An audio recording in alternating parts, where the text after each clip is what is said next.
Everybody, this is Rydo, and we're back to another live stream of Yu-Gi-Oh! Master Duel and video game news. Immediately get the hiccups. Today is Friday, June 2nd. June 1st really snuck up on me. We've got a new event here on Yu-Gi-Oh! For a second there, I thought I wasn't going to be able to load in, but mostly we're starting late just because of my crazy sleep schedule and because my fragile macro was apparently so fragile in the sense that it was relying on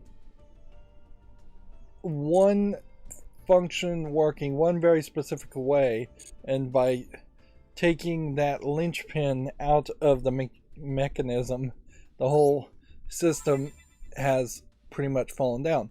Now, programmers never like to really admit that when you run into trouble and bugs, there's an opportunity to write your code better, but I will break the silence there and say I have learned that there's an opportunity to write my code better, so over the weekend I will try and improve upon my code, and honestly it will work, assuming everything can be programmed to work. It'll be a much better system, a more robust system, a less fragile system. In a lot of ways, my macro is very quick and dirty because there's just a lot of opportunity for people to change their web pages, and if you change the web pages, then the program itself would probably break. See, it says we have a new selection pack here. This must be this one. And we just opened a bunch of cards, so it'd be kind of hard to justify purchasing this.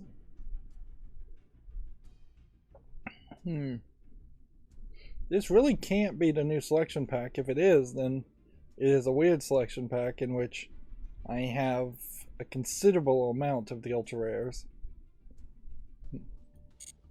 But then it can't also be this one that has only 6 days. Could it? That wouldn't make much sense. I have pretty much all these cards too. So maybe 5 days, not 6. That's hard to read. Maybe this is getting replaced, and that's what they're talking about as far as a new selection pack. Which, yeah, we should have a decent amount, but not as much as I would like as far as gems there. Alright, so you have this double deck dual trial.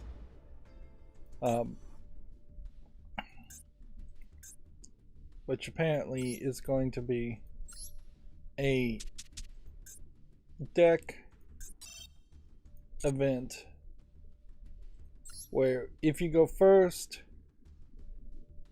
based on you play one deck, and if you go second, you play a different deck. Which at the moment is just not realistic. So let's instead just duel with the same deck each time. Let's see if we can get 3 wins fairly quickly and then be done with this dual trial so we can focus more on playing ranked and improving my meta deck instead.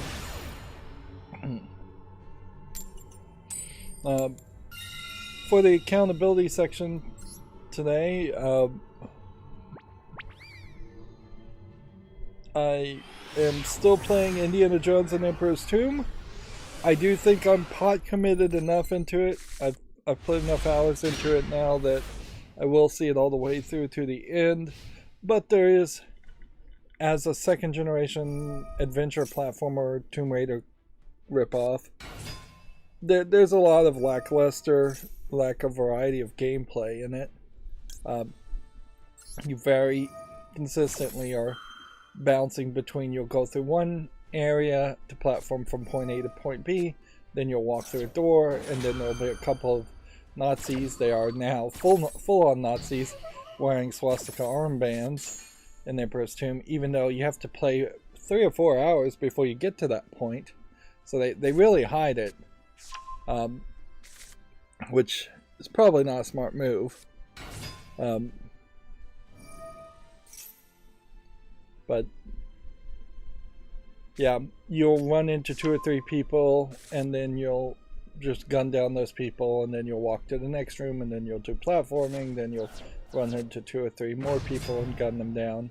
You're always very low on bullets, and so you do end up having to kind of optimize and punch people as soon as they drop a gun. Like once you're safe enough that all they can do is punch you, you can just punch them, and it seems like you punch a lot harder, or you take a punch a lot better.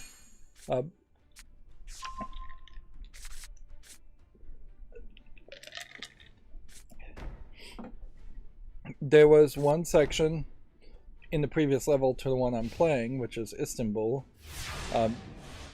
where enemies infinitely spawned, and that was weird. There was one puzzle section in the previous level too. But for the most part, it does just kind of seem like they are going to be very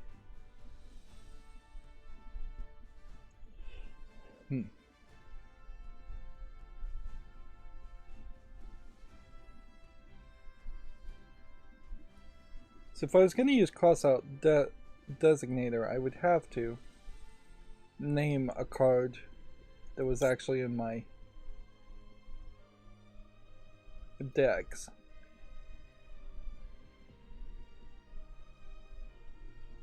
The Dreaming Town.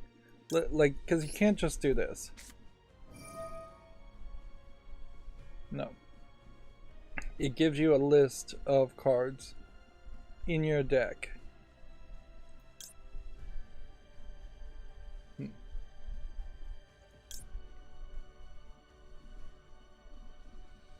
It's funny, crossout designator might have worked better in a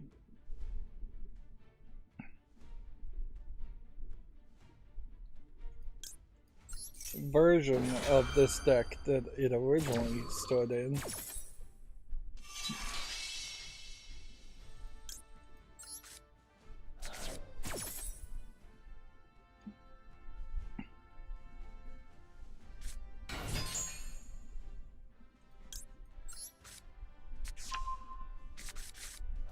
Yeah, I probably should get rid of crossout designator as a card. It probably isn't going to work.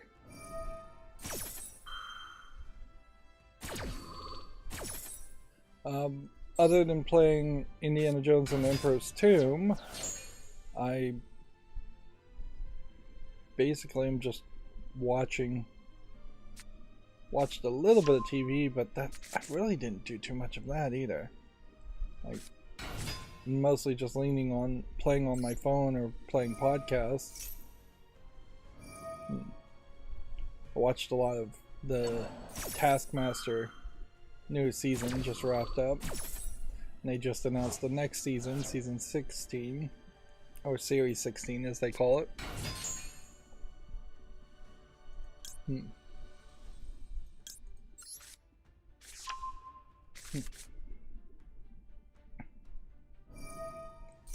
But yeah, it definitely feels like I mostly just slept over the past 2 days. I know I didn't. I actually put a ton of time into playing Indiana Jones and the Emperor's Tomb. It is a real time suck of a game for as little as you actually do or interact with it.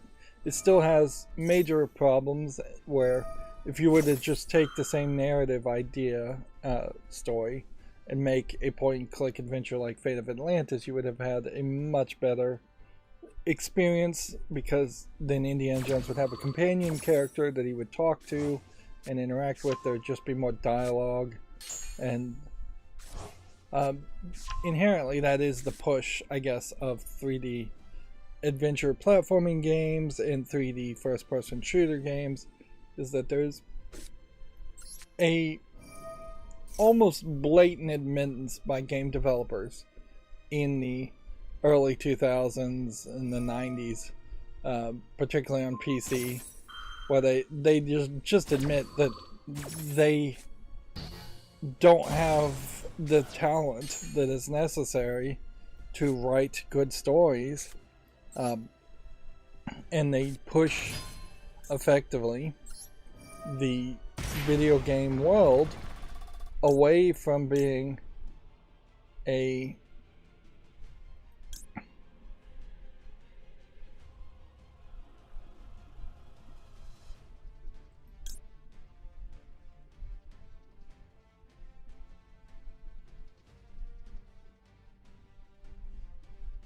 I don't know which one of these I should actually use. Let's bring out the 10-star, since I think that's the only way that one would ever activate.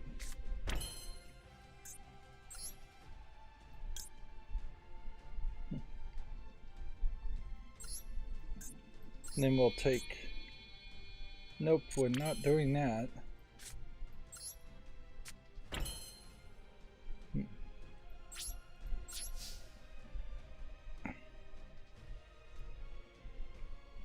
But yeah, and we've never really recovered from that either. There's just been an increasing divide between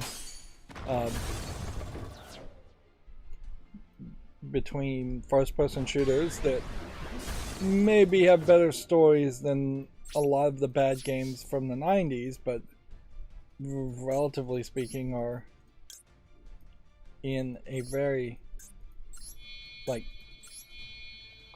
poor level of quality compared to where they really should be.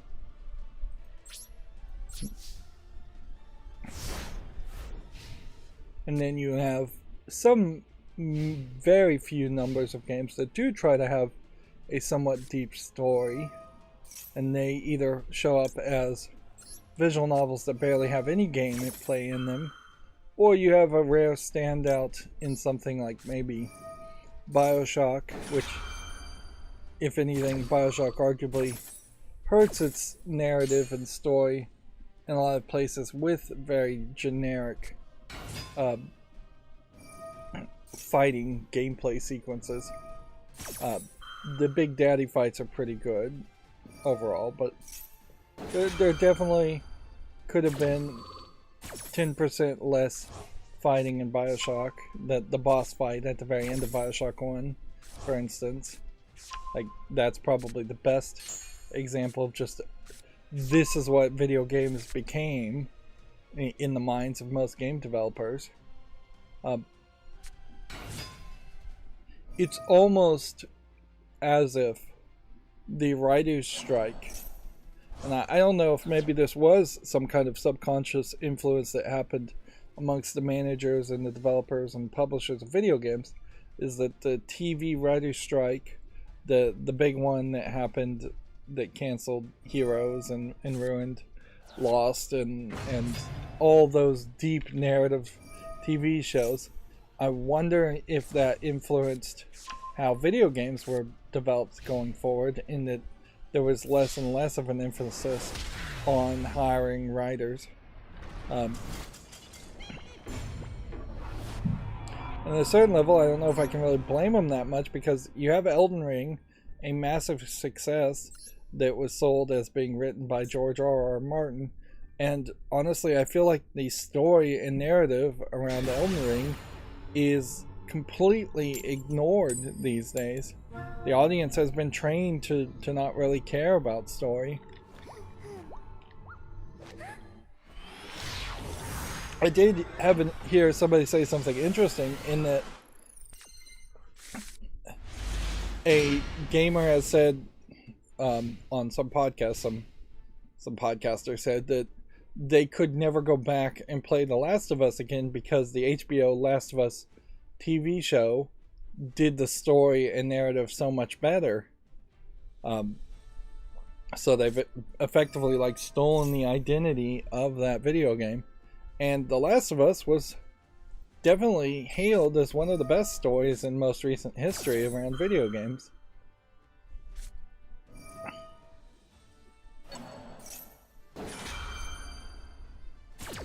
So yeah,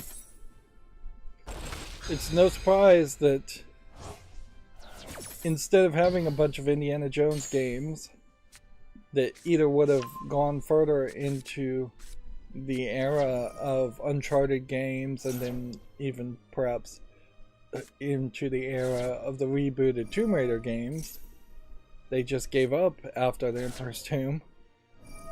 I imagine Steven Spielberg needed to be involved and wasn't very interested in being involved in more Indiana Jones games. There's a danger of having like 10, 12 Indiana Jones video games and only 3 at the time Indiana Jones movies.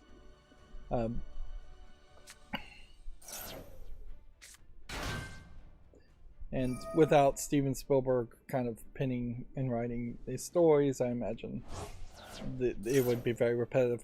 That is something that definitely needs to be pointed out, is that the Emperor's Tomb is clearly and very blatantly stealing concepts from Indiana Jones and the Last Crusade.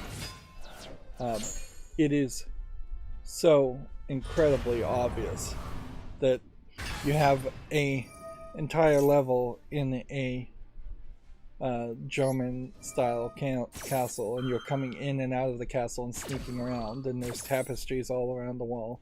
Everything that would just be the greatest hits of what you would remember from that movie, except for the part where there was actually characters in the level.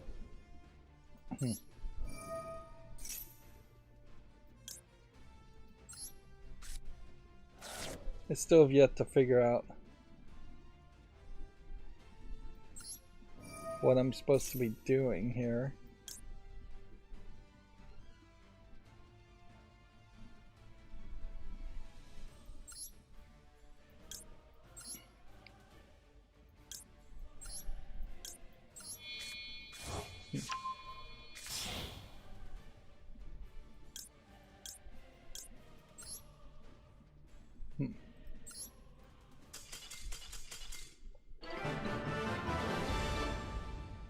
Yeah, just the appearance that I'm doing something seems to scare away a lot of people with a Tier Laments deck.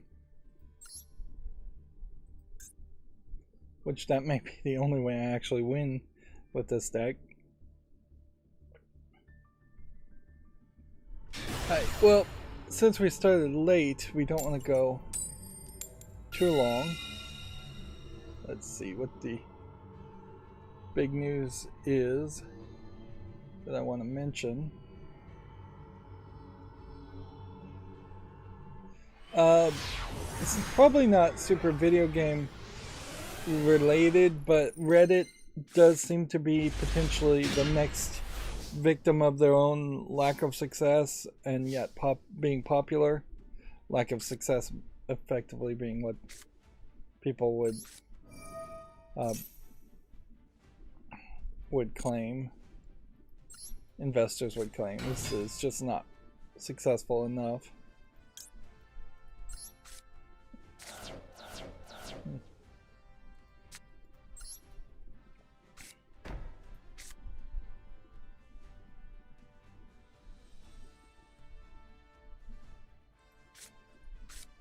Target 1 spell in the field, or you can target 2 if you control Beasts of Starfrost, shuffle them into your deck, then send 1 card from your hand to the graveyard. Like, this entire deck is built around sending things to the graveyard. I don't know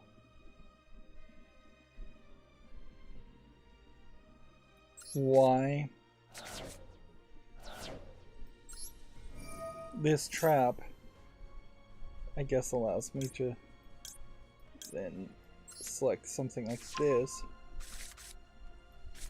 Although that's just the same thing I already had.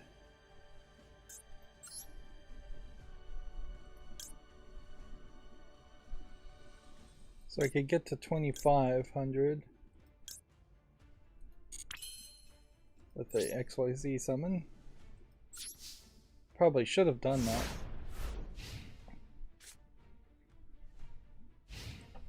But yeah, there is now potentially a push for leaving Reddit.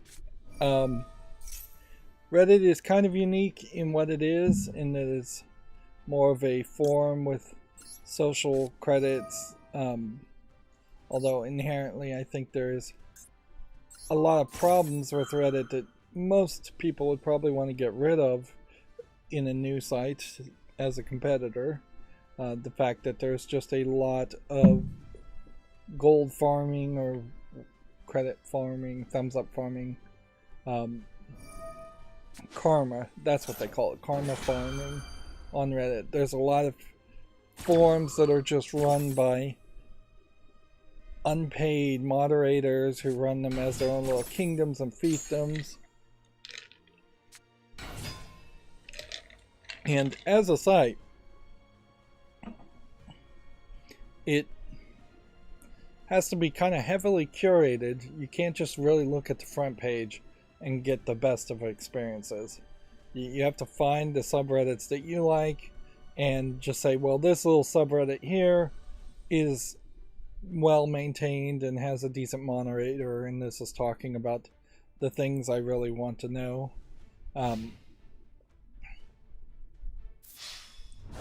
But yeah, this is all mostly coming about them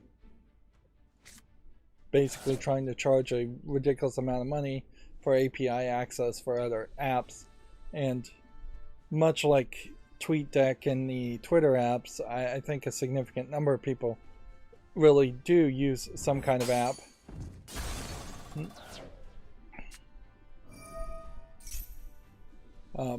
Yeah, so I was never really getting a lot of video game news from Reddit anyways, because the r/video games is too busy and too much of a mess really as a source, or even r/quality gaming content seemed like it might be a little bit more better content, but still really too busy for its own good. It's a shame that we still are at a situation where mainstream news media is necessary to, or seems necessary to, filter out what otherwise is just a deluge of news that you would see on Reddit.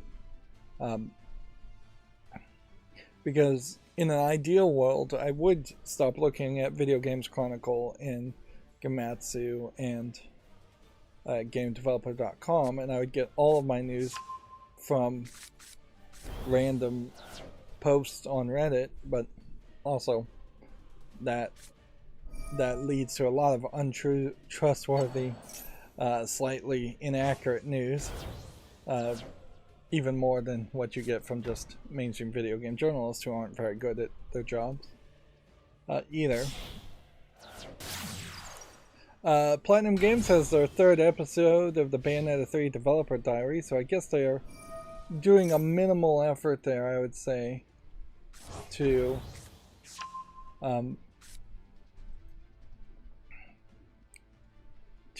really have a more advertising for Bayonetta 3. I would assume most people at this point who would play Bayonetta 3 are aware of Bayonetta 3 and will have either played it or will get around to it eventually. Bayonetta 3 I don't believe is on PC, so the big push and big announcement certainly would be around that.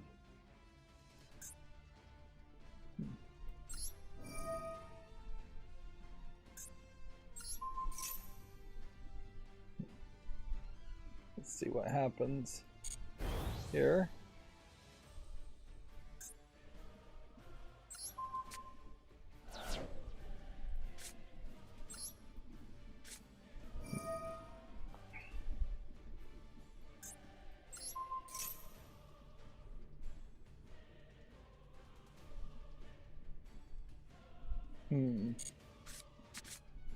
This is slow.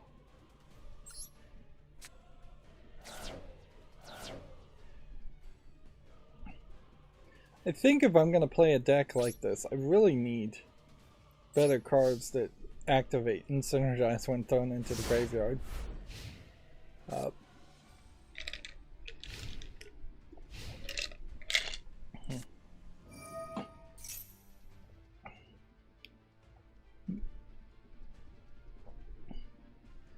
The 8-bit Duel arcade stick for Xbox Series X and S, Xbox One and Windows 10, arcade fight stick with a 3.5mm audio jack is officially licensed by Xbox, and so they were promoting it. I kind of wish this had existed a few years ago, where I built one probably pretty poorly. Had a table, drilled some holes. The table was incredibly cheap to build a fight stick, where you can get empty enclosures, I learned after the fact, to build your own, and you still may very well want to do that. There is not, I imagine, too much of a difference here around this. You might get some particularly good weight. It looks like there's a wireless receiver that may come with it. You have some button switchers here. Now, most official fighting sticks you would want a lockout for the start and pause games, because that's an immediate disqualification if you accidentally hit like start, pause, menu, things like that. They are showing you the inside here if you wanted to mod it, and this is the part that definitely would catch my attention, is that you have this fairly large circuit board taking up a decent amount of space at the top, and then you have a single pin connector going to something here, which that might be to an audio jack here. Then it seems like there's a color guide if you wanted to swap out the buttons, because inherently, yeah, this, you may very quickly want to switch out the buttons for different colors or better styles. This looks like this is a closer to an 8-way rounded restrictor on it. So if you're going to try and do like a 4-way game, old arcade game, that's not really what it's designed for. Or even a 8-way lock restrictor. That's what this clear plastic piece on the top is. Looks like you might be able to change that, as you can in most arcade sticks, fairly easily. Noticeably here, though, it doesn't really look that heavy, but there may just be a metal base plate on the other side that adds its weight, and you do want a decent amount of weight. You don't want it sliding as you're furiously pressing the buttons.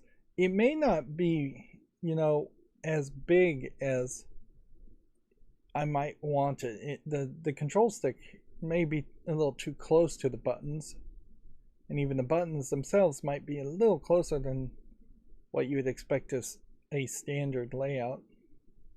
But definitely you can see there's no real room to throw in a Raspberry Pi 4B Plus in there. You would think that maybe around this section there might be an opportunity for that. But yeah, I don't know. This may be the lockout switch here. Otherwise, it doesn't have one. It's labeled with the Xbox buttons also. So, yeah. Where you would think there would be room for a Raspberry Pi is the circuit board.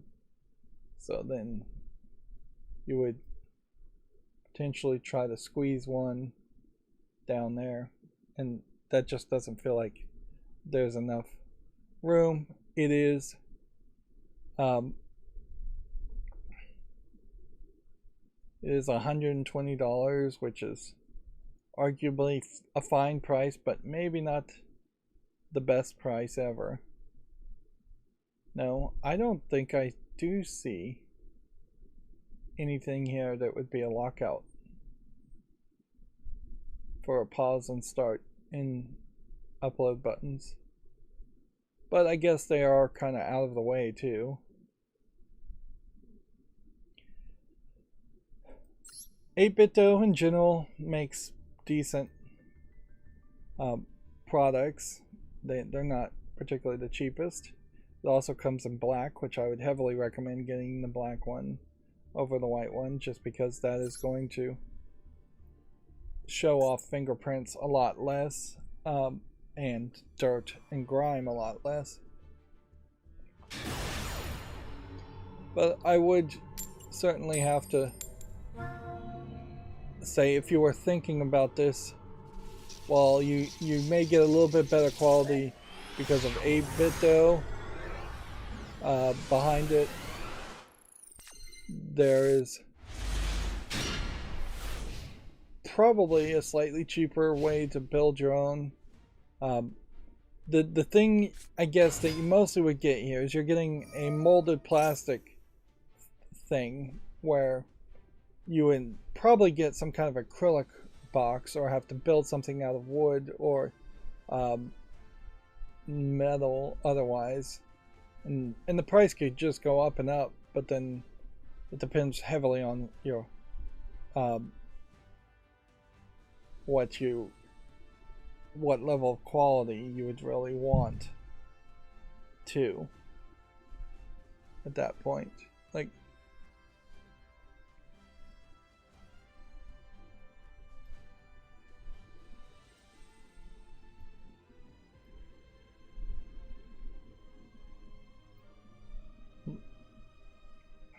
let's go ahead and activate that.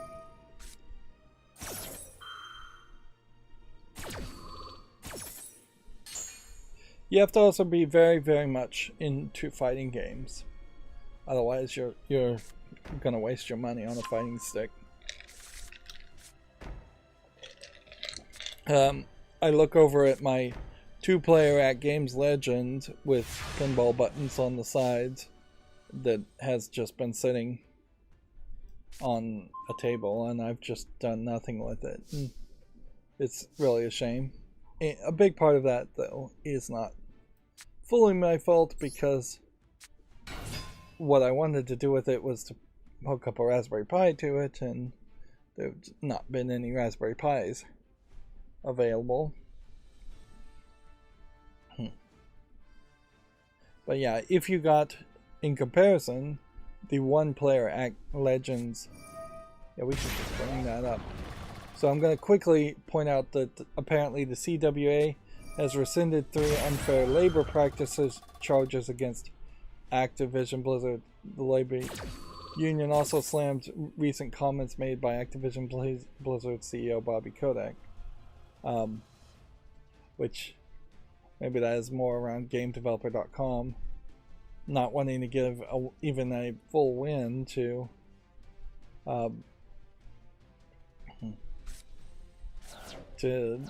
Activision Blizzard. They rescinded 3 of their charges filed against it. Charges, I guess, to the labor board because the publisher agreed to post a company-wide notice informing workers of their unionization rights and rescinded disciplinary action that was taken against 1 employee. So the union effectively bullied them into making a minimal notification and rescind disciplinary action that they probably shouldn't have done in the first place against a probably high in the union or union leader, union member. Let's see.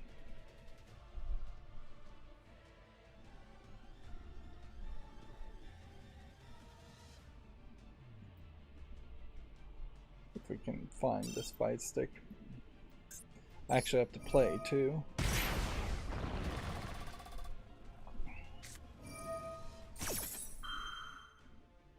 I have no idea why I'm really playing with Cyberstein here.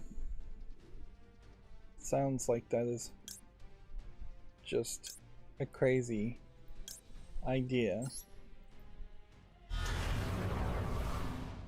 We'll pull this one out and see if that plays any better.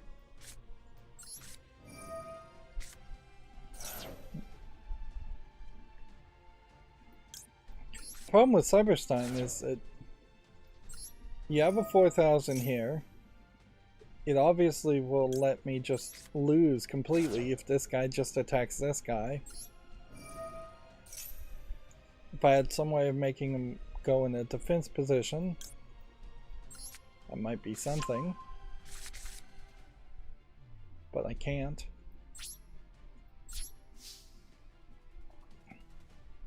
So I would need some kind of trick.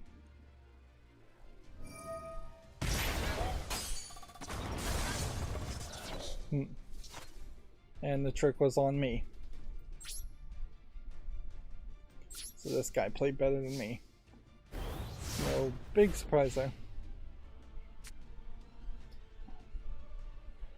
Okay, so here's the Legends Gamer Pro being priced at $250. I hope I didn't pay $250 for it, but I wouldn't be surprised if there was closer to $100 they were spent on it. Which, even at $200, you're getting this mouse ball in the middle, and you're getting 2 characters, and you're getting the pinball, so you are getting more from that. But that wasn't the one I was really looking for. I was looking for, let's see, this is, let's just go to all products here. Sorry, this page is restricted. Seriously. Arcade and consoles. Like, at Legends in general, more known for making these kind of overpriced things.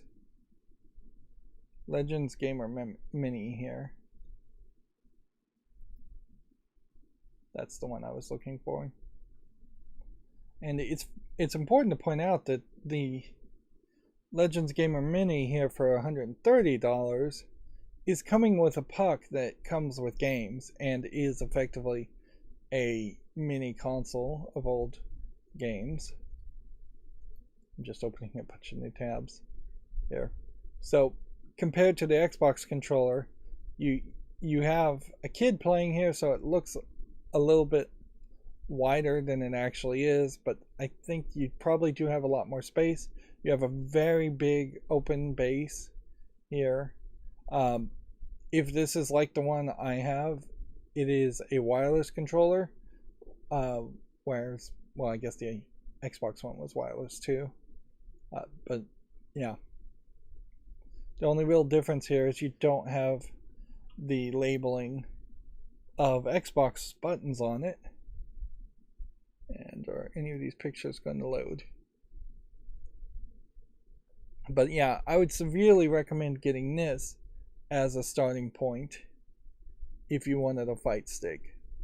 But if you want a professional fight stick, you wouldn't get either one of them, because this is just as expensive, or maybe it's like $10 more, but then you get a whole console built into it, and you have, maybe you're missing a couple of buttons that couldn't be remapped. There may not be a share button, for instance, or the player 1, player 2 buttons might be a little difficult to remap, but you get the right kind of layout that you probably want, and you get an 8-way stick. I'm not sure if they point that out.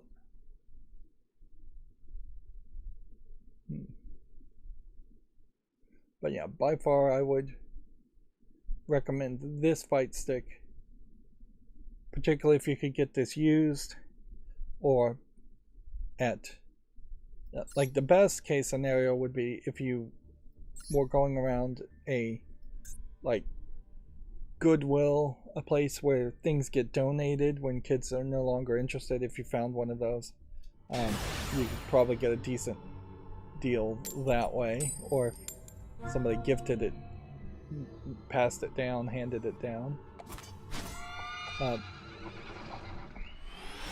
That being said, you run into problems where a Legends Ultimate Mini arcade game for $500 is just too expensive, and the Ultimate alone for $600 maybe makes some sense, but I don't know, like $800 for a pinball table that's still not really to the appropriate scale is probably too much. And yeah, $250 for this is too much. And then $500 for this is too much. If each of these were on sale by a couple $100, that they become really good deals at that point. But only when they're on sale.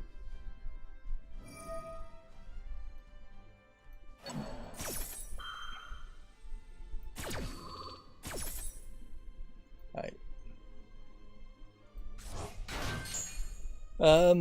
It seems like it's way too late to be announcing this, but Nintendo has revealed new pastel colored Joy-Con sets. They will launch this month. Since this is Pride Month, I guess it is just called Pride now. It's probably insulting to say Gay Pride.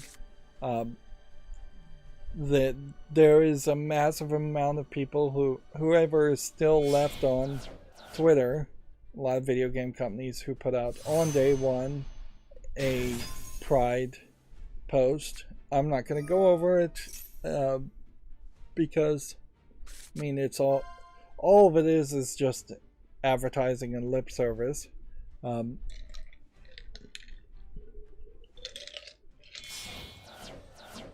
it does seem like specifically people have been moved to move on the first day.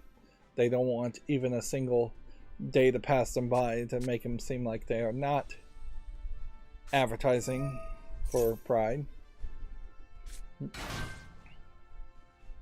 Which there's a very decent argument that companies should not advertise around any kind of celebrations or celebrations of anything. Like, it would make a lot of sense for companies to not celebrate Pride because they also don't celebrate Christmas or Yom Kippur or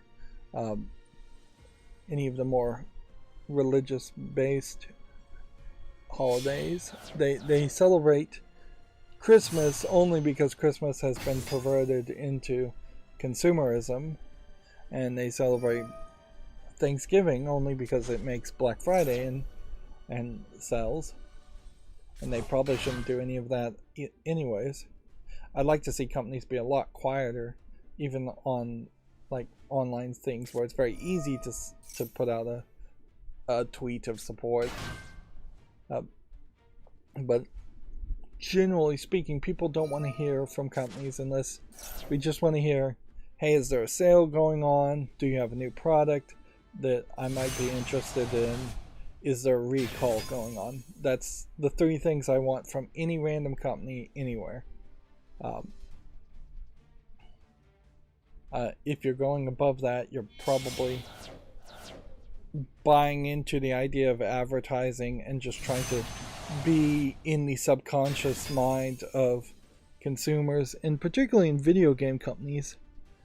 I just don't see the benefit in that. If it was Coca-Cola and there was a Coca-Cola available for purchase within every square meter in the Western world, then yes, being in the subconscious mind of people makes some sense if you're constantly getting offered Coca-Colas to drink.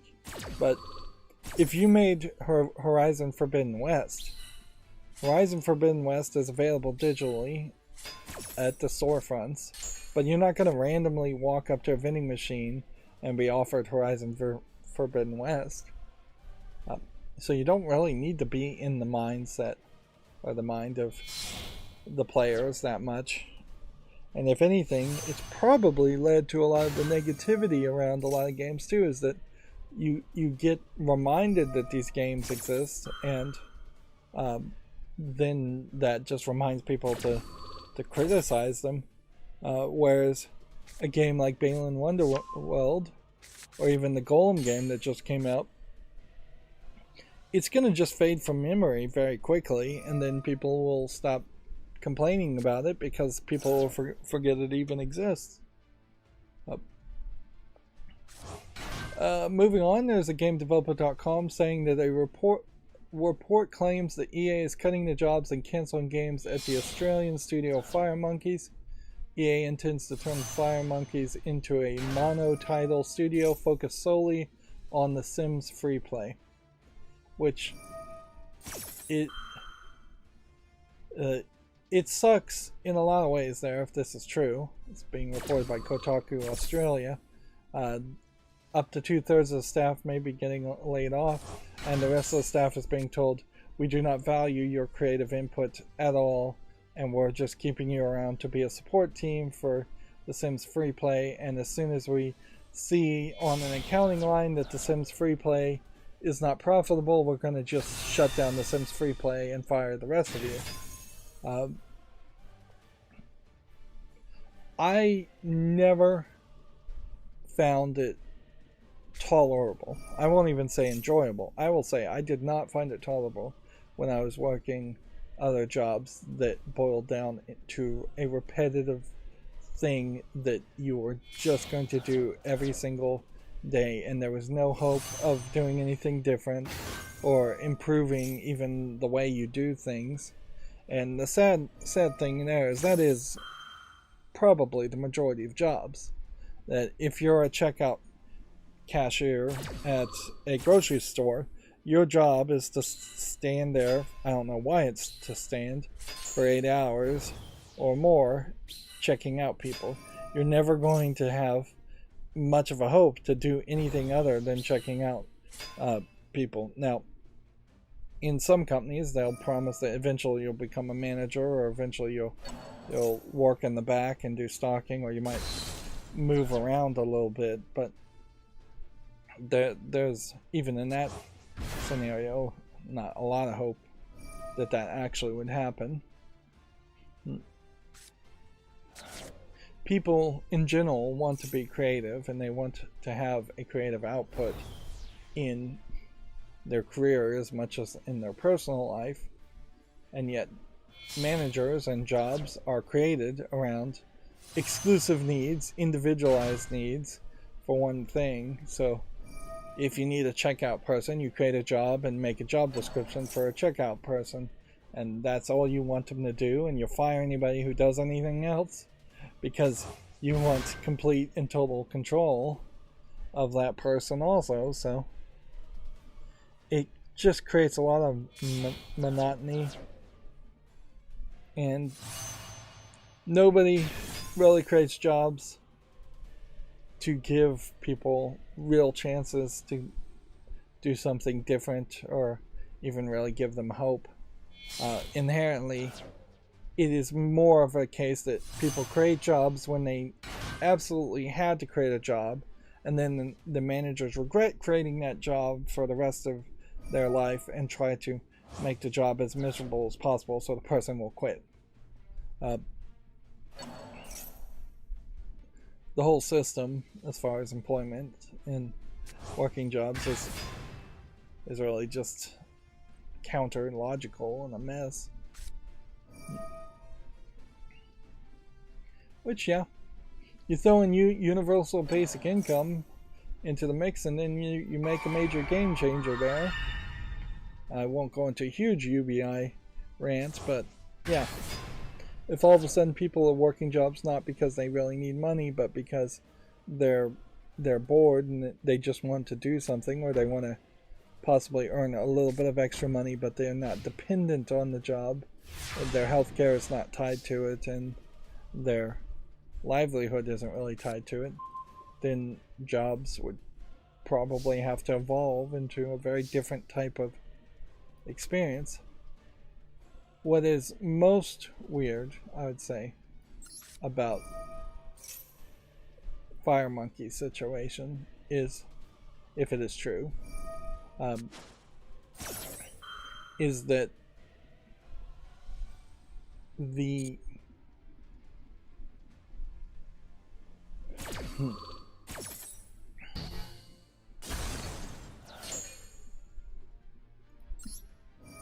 video game industry, sorry, I'm going quiet. I've noticed I've done that a lot more, and I guess I prefer going quiet than saying and on, but it does definitely feel like I'm just getting distracted.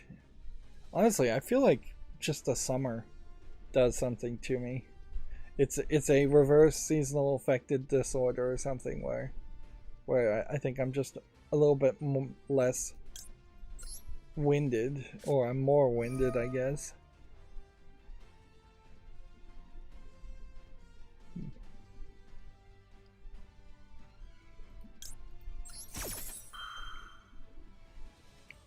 I still have like no idea what card crossout designator would even.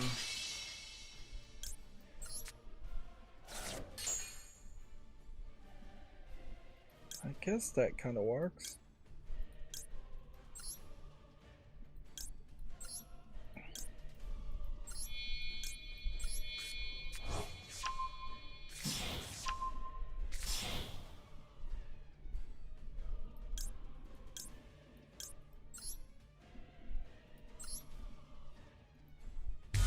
I can definitely see how ordering the cards back on your deck might be helpful.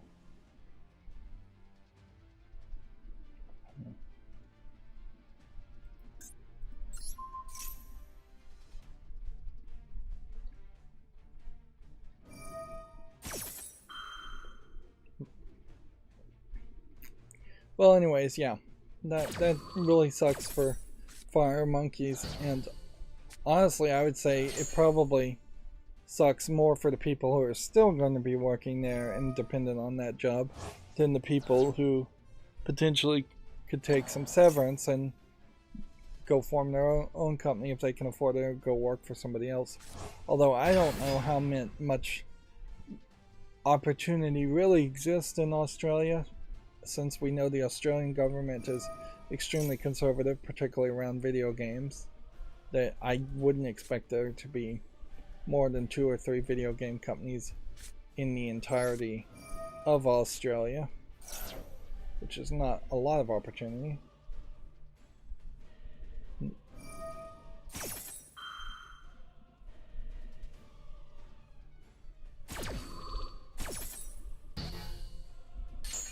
The problem I feel that's happening right now is I'm just not learning this deck fast enough. I'm not learning the new cards fast enough. So I feel like I may give it a week and just go back to Zodiac Tri-Brigade. Because I just don't have the energy to play hundreds of games to try and figure out what each card does and how it synergizes.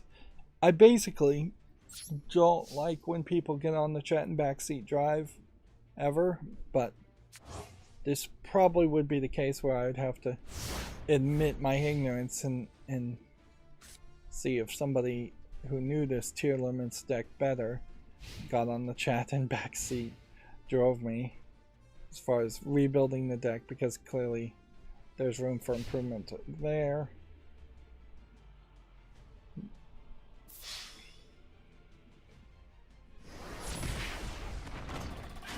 Yep. The Sonic co-creator Yuji Naka is facing over 2 years in prison for insider trading. So, yeah. 2 years in a Japanese prison is a different experience, certainly, than 2 years in a United States prison, but I'm not sure which one would be better. Probably a Japanese prison. Alright, so let's just switch to Zodiac Tri-Brigade. Square Enix apparently is working on nailing down the Final Fantasy VII Rebirth release date. They've provided a development and release date update to say basically nothing there.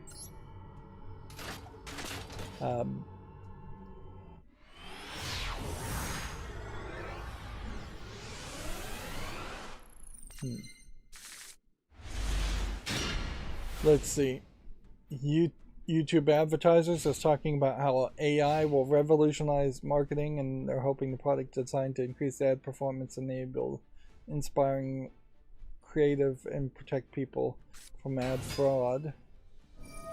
So yeah, obviously everybody at Alphabet/Google was told to start talking about AI from somebody high up, but in general they are everybody is talking about AI. Here we can see a retweet here of a story how Disney and YouTube are experimenting with AI in video advertising.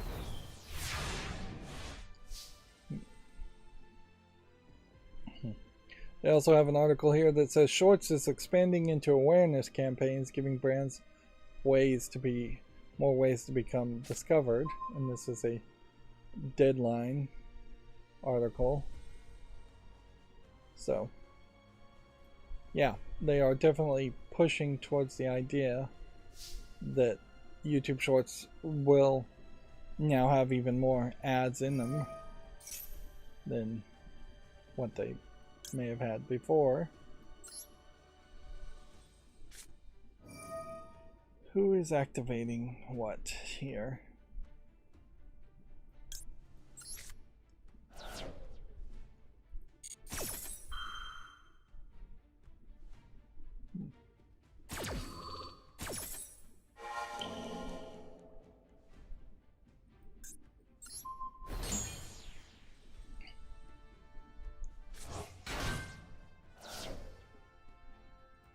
Let's see.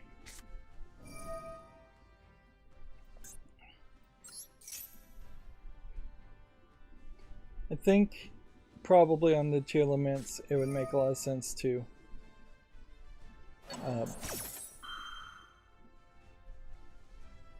have Lightning Storm. I think that's a decent card.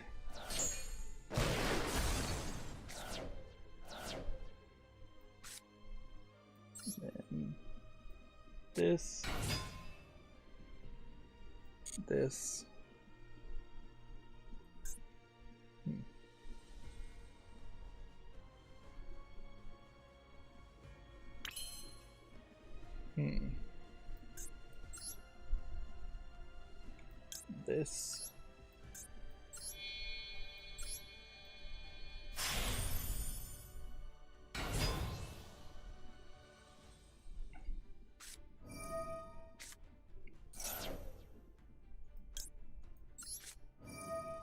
Attached to that.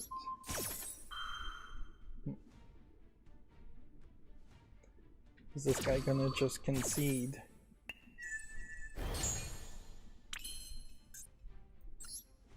The real move, I suppose, would be to just summon one card here, like this, and not go through the rest of the rigmarole, and then go into a battle.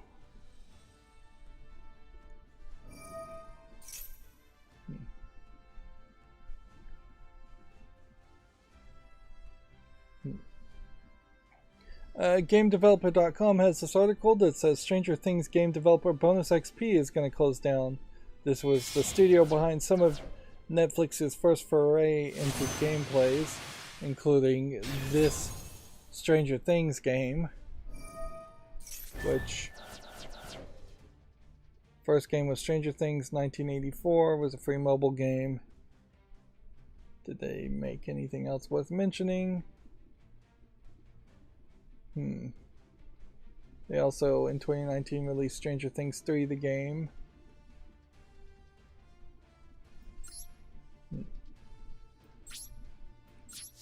just wrecked me there. Okay, in the turn. So, you definitely may have a little bit more of a challenge archiving or playing these Stranger Things games in the future if the companies are being shut down, and if these games were only available through Netflix's own service. The mediocre news there is that Stranger Things video games never were that popular that you would say it's a huge loss to the gaming world to lose those games, but it's still a loss. In a lot of ways, I just don't expect or want Netflix to be good at making video games, because I want them to focus on being better at making TV and movies. But clearly they are pushing into the foray of video games. I don't know if they're really pushing towards enough quality there. We will see with the new companies and the bigger, more ambitious maneuvers. Right.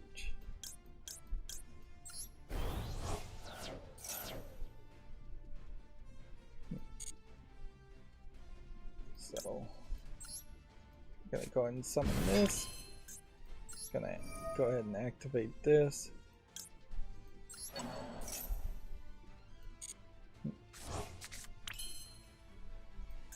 Then I'm going to go ahead and summon this.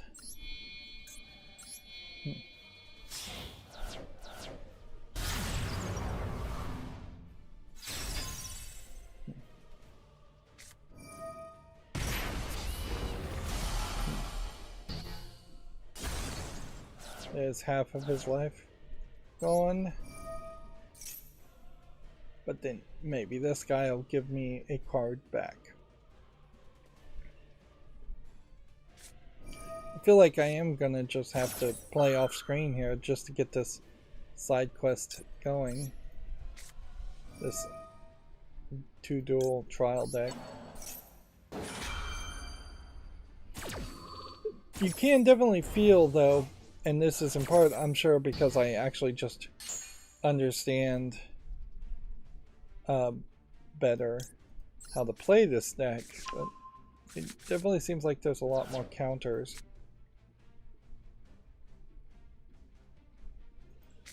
I guess we'll end there. Meta had some small announcement, I guess I'd call it small, for a brand new Quest 3 headset that will cost $4.99 and launch this fall. It's seemingly, I think, has better outside cameras, so you can actually see the world outside you a little bit better. $4.99 is very expensive as a virtual reality, mixed reality headset, and it is still pushing you towards the meta virtual reality, meta reality technology is what they're calling it. This looks like this is an infrared dot matrix projector or something, and that these look like these are cameras either designed to receive a LiDAR style signal or look outside in the real world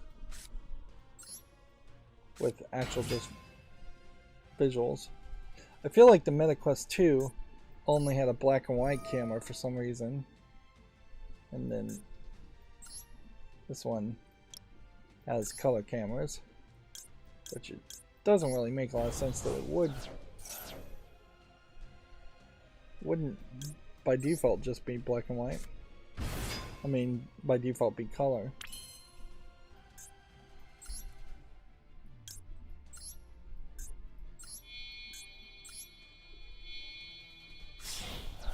If he can't negate the summoning of this guy, I am just going to banish his character.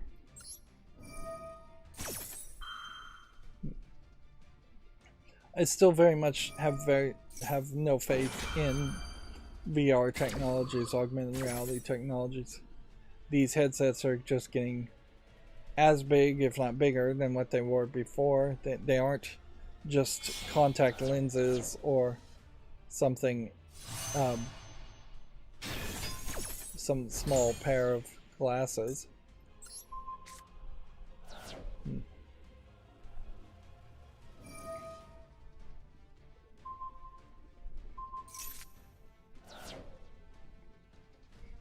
Well, we cleared the field.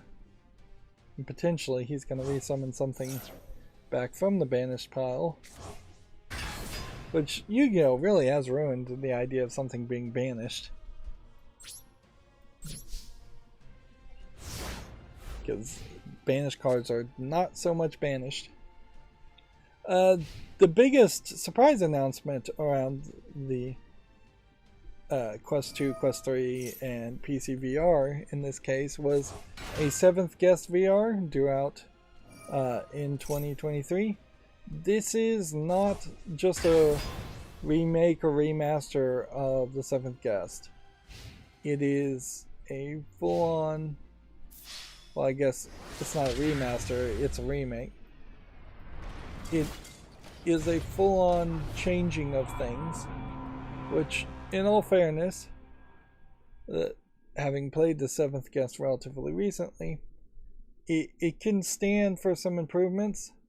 Certainly, there's perhaps not enough puzzles, and the puzzles are perhaps a little too not complicated, but poorly designed. Now, the problem I mostly see with this, unfortunately, is that you are in VR.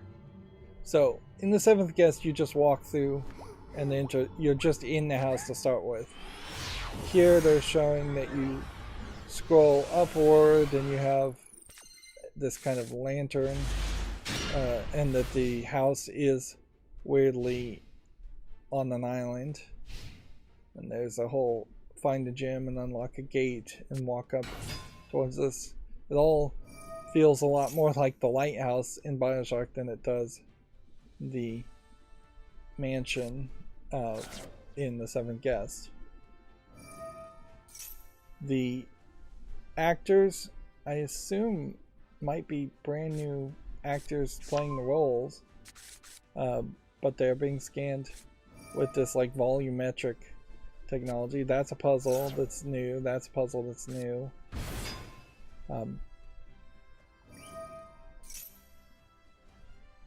Now, it's worth also mentioning that the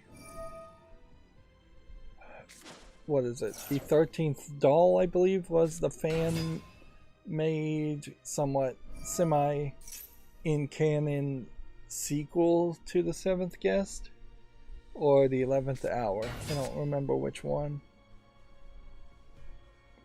But, yeah. I think it may be that the 11th hour is kind of a spiritual successor to the 7th guest, and then there may have been a 12th game, something with the number 12 in it, and then there is a spiritual successor to the 11th hour and that 12th game if it exists in the 13th doll. Which, let's actually just see if we can find that game. 13th doll. Doing a lot of Googling.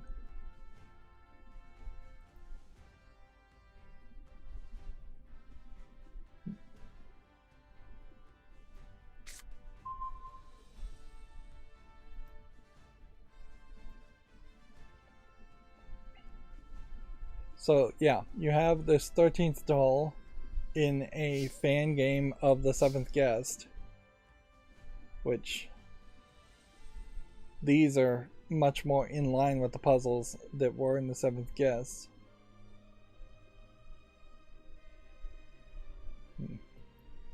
This came out in 2019.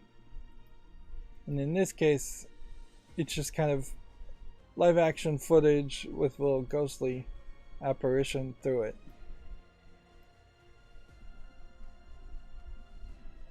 So, and you can see this is very positive, but it's arguably not that relevant in that there's really only 100 reviews.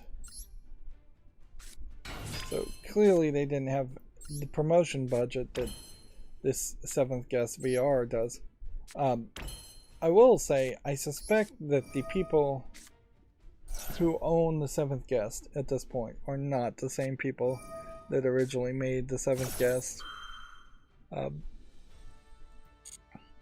So this is definitely more of a cash-in as far as the VR game, in an attempt to cash in on a recognizable name, which at a certain level, yeah, the 7th Guest is more of a recognizable name than it is a property that you can easily remake and resell as is. So I don't think they're doing the wrong thing by fairly drastically changing what the experience might be by changing puzzles and changing visuals.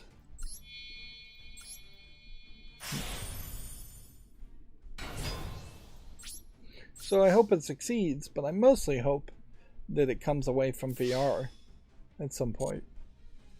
But also, I'm really hating on the idea that they're making VR games and then I have to wait for potentially 6 months to 4 or 5 years to find out if, and it is a big if, they will ever bother to remove the VR elements and sell the game in a non-VR form.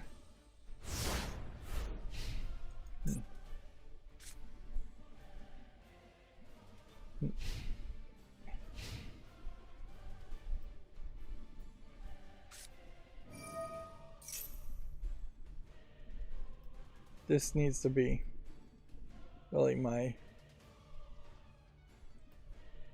last game.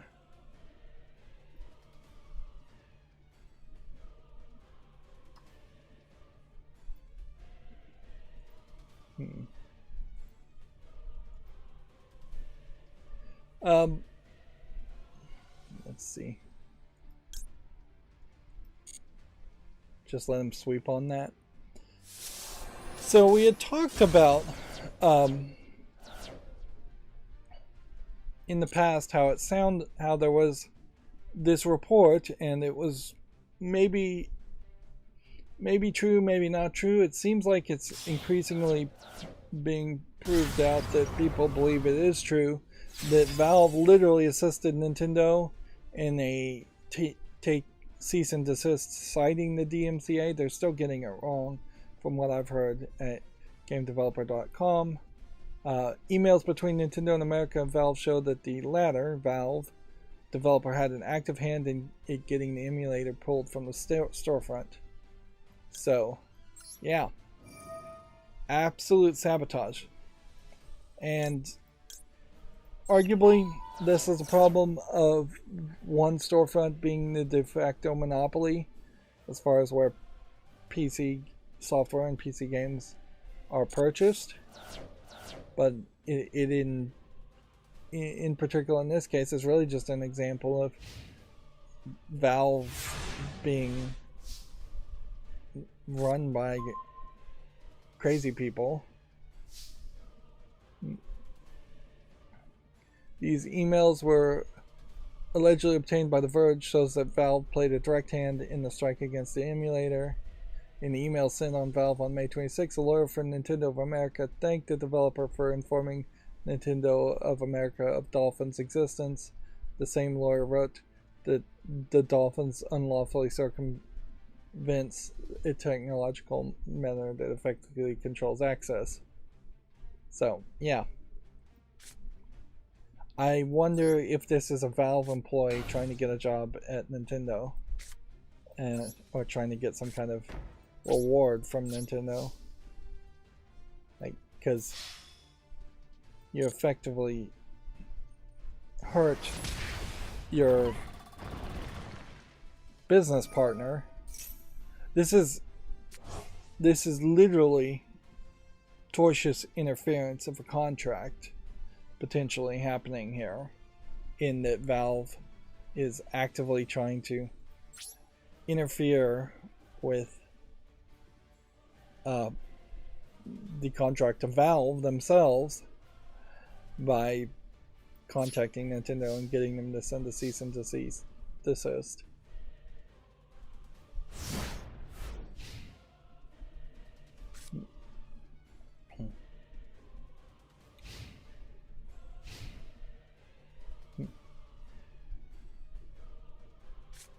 Let's see.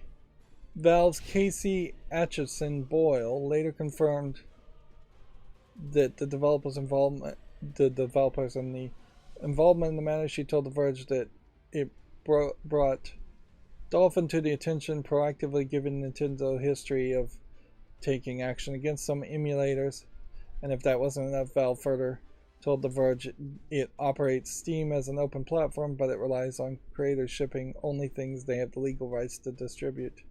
We do not want to ship an application we know could be taken down. Sorry, gotta play.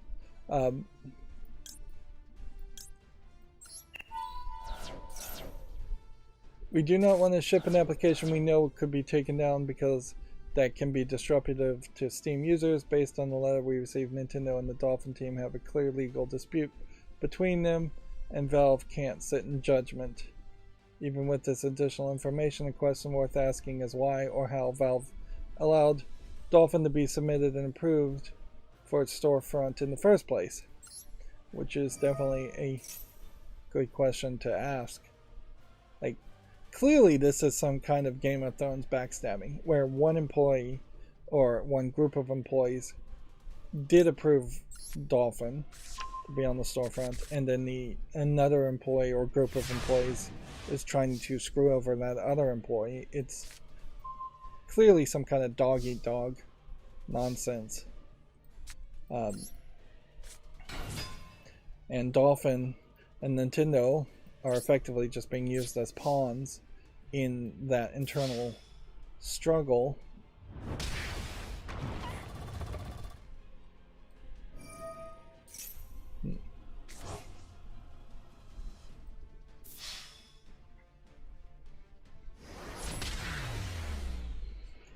Obviously, this situation, which The Verge is now kind of backing up, highlights just the absolute worst way to do this. Once you said yes, you have to just commit to saying yes. And perhaps that's a good lesson for parents, but it's also a good lesson for businesses. Once you say yes, you've made the promise. You have to keep your promises. There's just no way to wiggle out of that. So Valve should have just let Dolphin be put up and then let Nintendo do whatever Nintendo's going to do with the DMCA, and then put all the blame on Nintendo and say, well, we have to follow the DMCA takedown request we received, so it's not our fault, we tried. But to actively sabotage the launch, I mean, that's really crazy. If I was Dolphin and I had the money, or even if I didn't have the money, as an organization, Dolphin should be running up some kind of legal defense fund, not only to proactively sue Nintendo or defend against a Nintendo lawsuit that seems to potentially be incoming, but to sue Valve now for if not tortious interference with contract, definitely not staying within the bounds of fair and good faith. There is a legal precedent that when you have a contract, and I think listing your game on Steam definitely would be considered a contract, the other person can't then go sabotage it. You say, think about the movie, is it Brewster's Millions, where the guy has to lose $1 million and have nothing to his name in 30 days, and then he gets like $1 billion? In that case, of whatever the name of that movie is, the lawyers who are involved in that actively sabotaged and acted in bad faith. That would be a great example of not sticking to the general concept of good faith dealing and not interfering with a contract. So they definitely have a lawsuit. You can't ever say they would win, but they definitely have a lawsuit against Valve for this. And Valve has opened themselves up to a major lawsuit in general.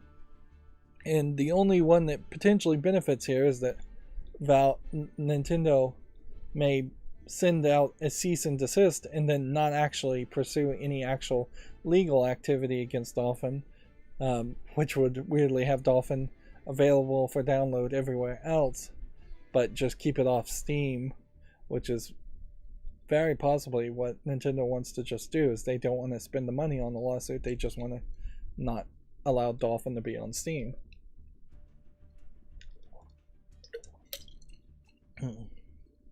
They want to apply censorship instead of just a total outright ban.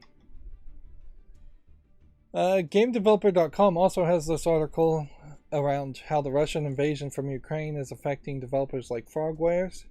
I imagine that might be an interesting read if you're interested. At the end of the day, it is not going to change much as far as a game developer, as far as the game player's opinion or anything. Either the game is going to be, games from Frogwares are either going to be made or they aren't, and they kind of obviously should. They should probably just move. This guy, Sal Romano, is the guy who runs Gematsu. He's an Italian guy in New York who runs the most Japanese English-speaking website that I've ever found. He is asking for all the PR folks to give him as much information for the upcoming chaos of Summer Games news.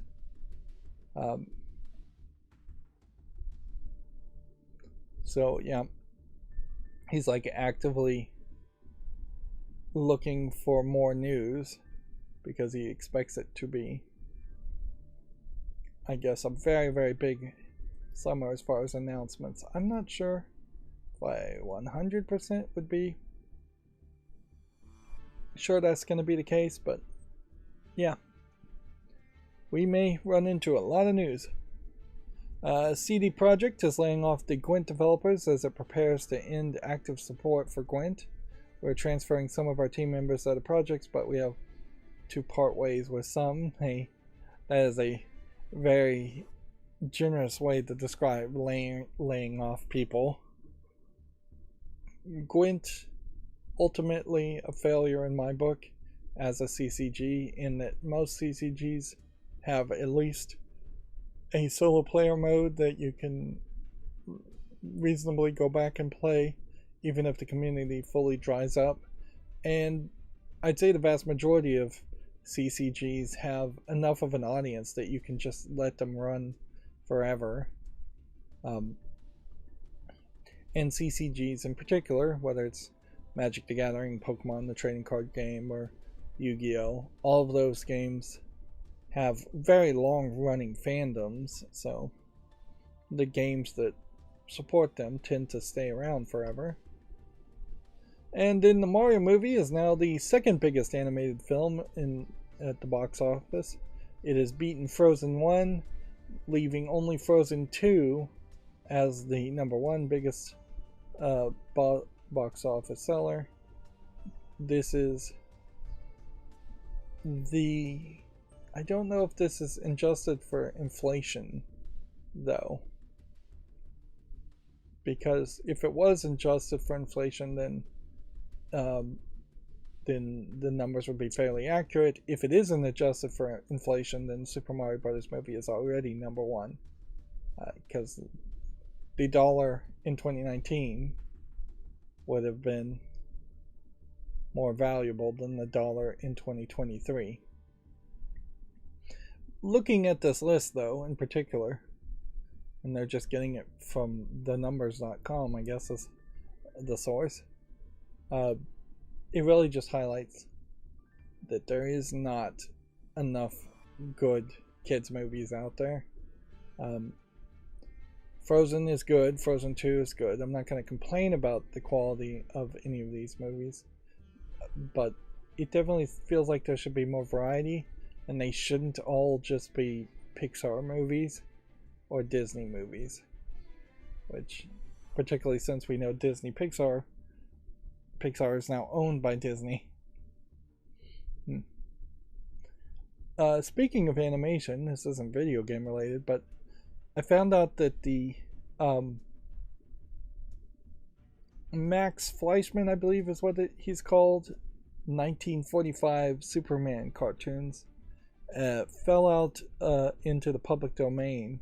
Probably a long time ago they fell into the public domain. And there is a version of them called the mild-mannered edition on YouTube that you can watch that is a fan edit to improve the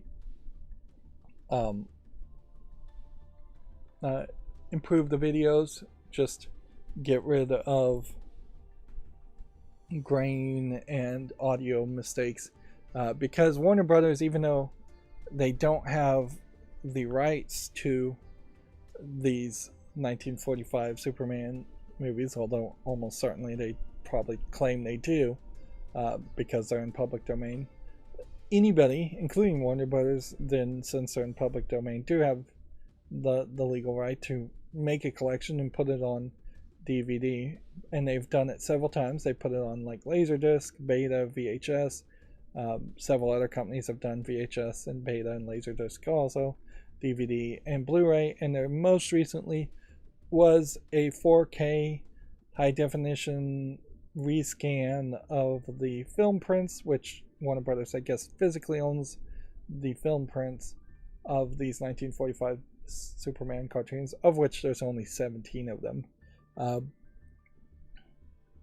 But what they did in the most recent case was put very little effort into it. There's apparently a Warner Brothers Archives division that does really good rescans and 4K rescans of the film, of some of the Warner Brothers material, and then there's a Warner Brothers Home Movies, and they seem to be consistently terrible at it. And so they ran just generic digital noise reduction over the film prints, which seems like that was not necessary in that case and made it worse. And then it sounds like they ran generic like color correction on the scans, which didn't always work either.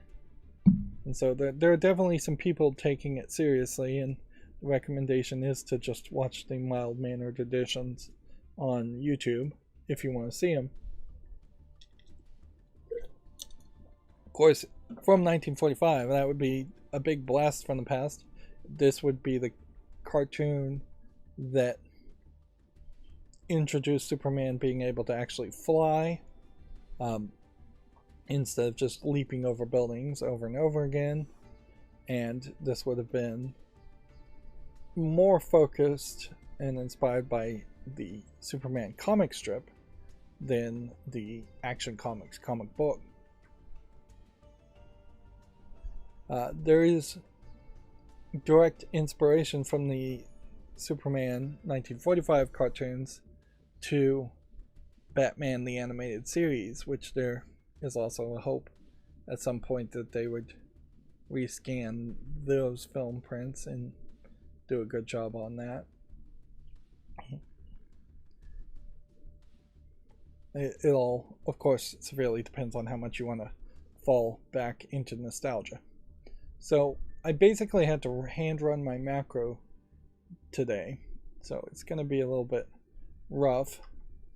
Let's go through the video games Chronicle articles. We had already talked about this one. That one, that one. EA Sports has partnered with Nike's new NFT platform, Virtual Creations from Nike Swoosh. Web3 platform will be integrated into EA titles. So we have some remnants of people still talking about NFTs in Web3. Although, in this case, as stupid as NFTs sound, you do have to admit that sneaker culture is also as dumb as NFTs. So it really may be just a match made in heaven that you buy a 400 pair of Nike shoes and you get a NFT with that for free, and that NFT then integrates into an NBA basketball game where that 400 pair of Nike shoes shows up on your favorite player in the virtual basketball game. That's not that crazy. It does open up a big copyright licensing nightmare where no longer will it be settled logic that you could just put a generic shoe on characters that look like a Nike. Now anything that even looks like a Nike may want a licensing fee for. And of course this whole concept really should just fall apart because nobody should engage with it. That being said, I wouldn't be surprised if people do engage with it, sneaker culture people in general. And if you are in the sneaker culture and you're buying sneakers and keeping them in the box and never wearing them, having a NFT, assuming the NFT comes free with the purchase of the expensive shoes, to actually see the shoes in use would be a nice little bonus. Does it really need to be an NFT at that point? No. It could just be a skin. It could be everybody who buys that one shoe gets that one skin. It doesn't have to be uniquely owned by one person, and the idea of it being something you could trade and sell is still ridiculous. So I would assume there's going to be some way through an EA Sports NBA type game to actually sell your NFTs or trade them, and that's just going to lead to yet another currency, yet another marketplace in a game that doesn't need more currencies and more marketplaces. Let's see, a Ubisoft Forward trailer teasers a mystery game for this month's showcase, which is pretty much just an announcement for an announcement at that point. The Epic Games Store latest free game is Midnight Ghost Hunt. Never heard of that one. Nintendo has announced Everybody 1-2 Switch, and it's releasing this month. This party game sequel can be played with the Joy-Con controllers and smart devices. So you can see everybody on the side here has a cell phone, and everybody over here has a Joy-Con in their hands. There is, though, a question about how many people can actually play in any one of those mini games, because this would imply to me at least 5 people can play at the same time, if not 10. Although 11, I guess. There's 5 people on this side, 5 people on this side, yeah. 10, probably. And I question that. I really question whether you could make a lot of games where 10 people are playing all at the same time or taking turns. I also heavily suspect that this is Nintendo clearing the board and clearing the schedule. They're getting everything that they want out for the Switch out now because they're about to announce a new console. And in particular, if that is the case, that they're clearing the board and clearing the schedule, then that might be an indication that the new console won't support Joy-Con and Joy-Con games at all. Which, okay, it kind of would be alright if they got rid of the Joy-Cons. if all of a sudden you don't have these tiny things that are difficult to maintain, and you don't have that Joy-Con drift issue because you just have a better controller and a bigger controller, I think more people would be happy with no Joy-Con drift because there are no Joy-Cons than people would be upset that you can't take the Joy-Cons off and play in 1-2 Switch minigames. Yeah. It'd be kind of weird though that you couldn't connect Joy-Cons from the Switch wirelessly to a new console, but who knows what they're doing. They may come out with a new console with a completely different controller lineup that might be very crazy. I'm kind of willing to experiment with controllers anyways. We need a better system. Like, there's too many buttons on your standard controller these days, and yet we need even more input devices. So we got to figure out something else. I've always felt like we need something like a mouse wheel to select weapons with, or we need 9 buttons on the side like you might have on a gaming mouse, where it's just a 3x3 grid of selecting 1 through 9 on the keyboard. But yeah, we need more inputs, and they probably will want to try and lean into a touchscreen more. But I don't know how that's going to really work, or a touchpad if not a screen. We talked about the Meta Quest 3 announced alongside a Quest 2 price cut, so I've also reduced the price. BAFTA has announced format changes as entries for the 2024 Games Award. The organizer says it wants to level the awards playing field for all entrants. Eligibility criteria, voting rules, and key dates for the BAFTA have been announced. One of the things that people are kind of irate with is the Oscars diversity initiatives. If the Oscars really mattered, I think more people would be upset with that. Honestly, personally, I think the diversity initiatives are necessary. I won't say good, but I think they're necessary because there is just a lack of diversity, and frankly just a lack of variety of the people who are working behind this camera and in front of the camera in general. But I imagine that's not what the BAFTA is concerned about, because being British, their push towards diversity will be a little less because there's less diversity in the UK in the first place. Let's see what the actual changes.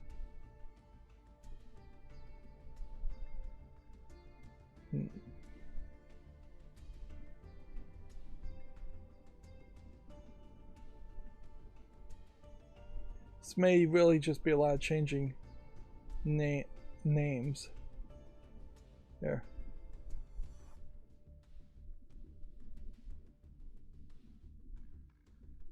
For the first time, BAFTA will publicly reveal the full long list of games on December 14th, following the first round of member voting. Previously, only the shortlisted nominees were announced. That's adding transparency.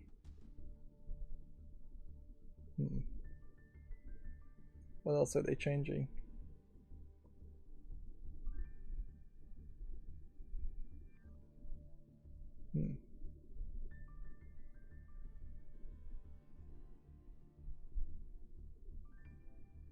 They're saying they trust in their voting members. I'm trying to skim through this fairly quickly. I'm not doing a good job of it.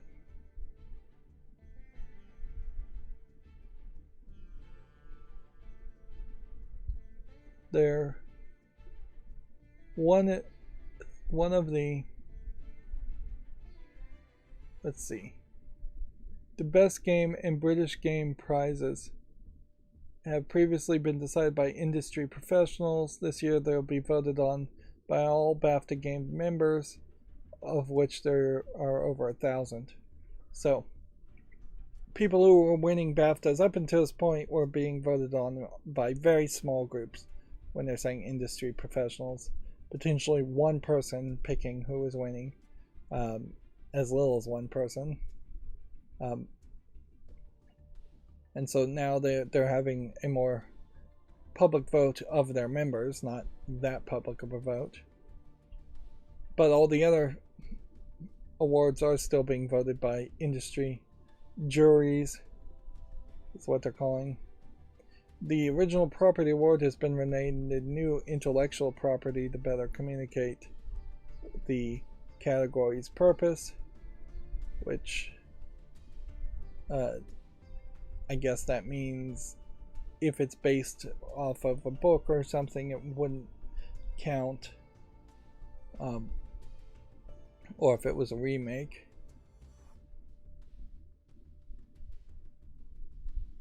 That seems to me like that's the only real changes that are being made, though, is that 2 of the awards are now being voted on by the entire BAFTAs, and they've changed one of the titles, which is not much of a change. So let's move on. Apparently, Redfall developers reportedly had hoped it would have been cancelled or rebooted by Microsoft. The Bethesda project is said to have suffered from unclear direction and staffing issues. And I guess the number one thing to learn from Redfall is that Microsoft is a game publisher as much as any other game publisher, and they will just shove out garbage games and try and make as little of a loss of a game as possible. I can't imagine how Microsoft, though, would have done anything different. If Microsoft said, we're just going to cancel this game straight out, they run into problems with like the game Sea of Thieves, which is still long in development. And people would ask, certainly shareholders might ask, why, if you canceled Redfall, why didn't you just cancel Sea of Thieves too? Or any number of other projects. And Microsoft's not going to throw good money after bad, so the rebooted idea doesn't make any sense for a game that hasn't even established itself. So yeah, Microsoft did what it needed to do by shoving it out as a publisher. And honestly, since they have Game Pass as an option, shoving out a game for free, even if it's a bad game, makes a lot more sense than not putting it out. And even for historical reason, it's probably better to put out a bad game if you can than it is to just have it disappear into the ether and never be spoken of again.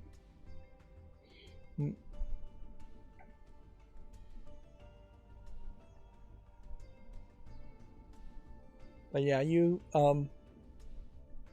really couldn't have, I can't see that they would have done anything else other than just throw a ton of money at it. And honestly, if Microsoft's going to throw a ton of money at the development of something, it definitely should be Starfield or the next Elder Scrolls game, or even Fallout games. That makes a lot more sense. In a lot of ways, this might be a great way for Microsoft just to blame ZeniMax. And even though ZeniMax really isn't taking much of the blame here for Redfall, they probably should just blame ZeniMax and lay off people at ZeniMax in the management roles, which would save them more money in the long run anyways.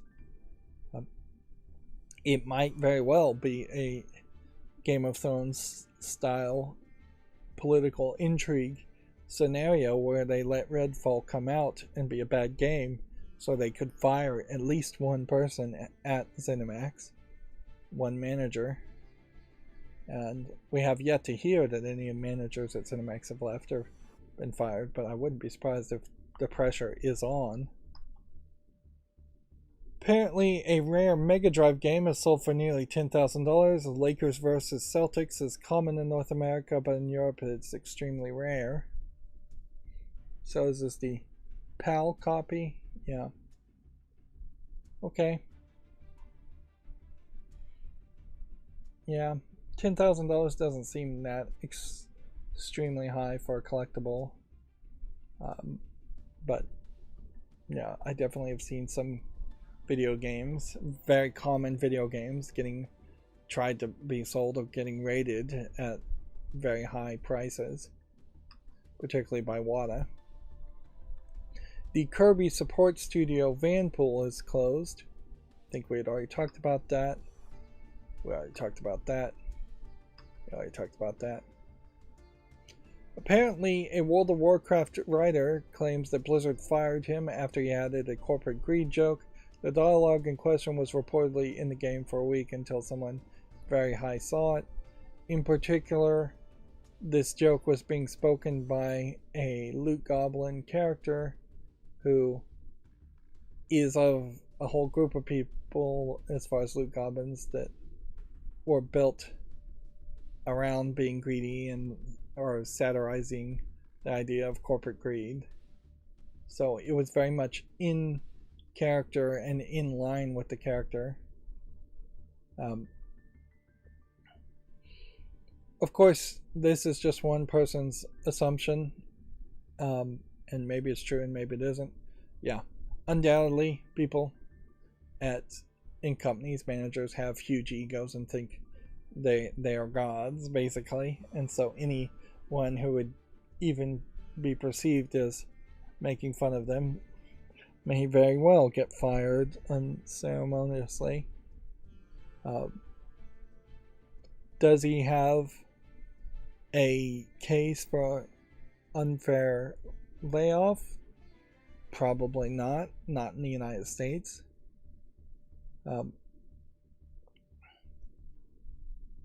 But yeah, it definitely seems like this guy was really just doing his job and got fired by somebody who got butthurt from his perspective. It unfortunately is always the case that most of management's job is to make up a bunch of basic lies about their employees to document excuses to fire them. So, yeah, I'm sure Activision Blizzard probably has a long list of things that they'll claim he did that would justify laying him off, or they'll just lean back on the extremely lax anti-worker laws in the United States and say, well, it was an at-will job. And it definitely is within Blizzard's best interest just not say anything at all about this, so we're probably never going to get any kind of follow-up on this. Yeah, but it definitely feels like if the story is true, he was doing his job as he had been instructed, and that is definitely unfair. Speaking of Blizzard, though, the details of Diablo 4's first post-launch update have come out. A hotfix includes adjustments to the sorcerer and rogues classes and increases enemy health. I have seen some reviews of Diablo 4 and people are definitely loving it, although there are some problems that I also heard about it. First of all, the scaling sounds to be a nightmare, so you can never be overpowered, really. And the RPG mechanics in the game seem to be somewhat simplified and bone dead as far as logical choices. Like, one of the characters summons minions to attack him, so he has like 12 different skills that you would have to upgrade your minions. Otherwise, you really couldn't play that character, so they're not as optional as they really should be. And there is actually very little procedural generation in the game as far as going into a dungeon and getting a procedurally generated cave or dungeon. And where it does happen, the procedural generation, I don't think I heard in the review I heard, was not really that good. So some of the best qualities of previous Diablo games are kind of missing here. But ignoring that, it still seems like the game is incredibly good. The biggest danger still by far is that every single person who has reviewed Diablo 4 at this point did it on their own, like, custom character without the storefront and shop being open. So they were given a character build. They were running on different servers. Most of them probably didn't make it to the end game section at all because they only had like a week to play. So there is a possibility that the end game section is really bad and none of the reviewers saw it. And there's a very good possibility that there might be something at some future point or at launch in the storefront that is just full of microtransactions or pay to win elements, or just really expensive skins and things to purchase. So there is still a lot of room for Diablo 4 to be bad, even though every reviewer is giving it good reviews, which just mostly boils down to you shouldn't listen to reviewers and mainstream video game journalists review games. You should listen to people who have to actually play the game after the launch date, and you shouldn't pre-order, and you probably shouldn't play a game on day one. Like, I'd really love to see it become the standard that a game launches and then very few people actually play it on that first week of its launch, and everybody just waits until they have a trusted reviewer that they believe in to give them the advice as to whether to buy a game or play it. We already talked about Stranger Things closing down. Gamatsu says Escape Academy DLC Escape from the Past launches on June 19th. And then Samurai Showdown rollback netcode update has been delayed to late summer. And then that's going to get me on the mess of my macro here. So we have a game here called Genie from April 7th on the fall list, which that would have been about a month ago. Then we have a game called Pin Builder, which this is like a simulation of actually building a pinball table, which is an interesting idea, so I'm going to follow that. And then immediately we have an adult game, Horus Monster Slayer and Lover of Mini. It is tagged as an RPG visual novel. There is quite a variety of very nice looking fantasy realistic style CGI ladies. It does actually seem like you kind of click around to go from place to place to interact and talk to people, and it does seem like you have an actual health bar, so you are fighting quite a bit, I think, too, in an actual RPG. So $10.67 English only on it. That's intriguing. That being said, I guess I have to put this on the follow list. We are getting very much to the case where there's just going to be a lot of adult games on the following list. This game Myth just looks like a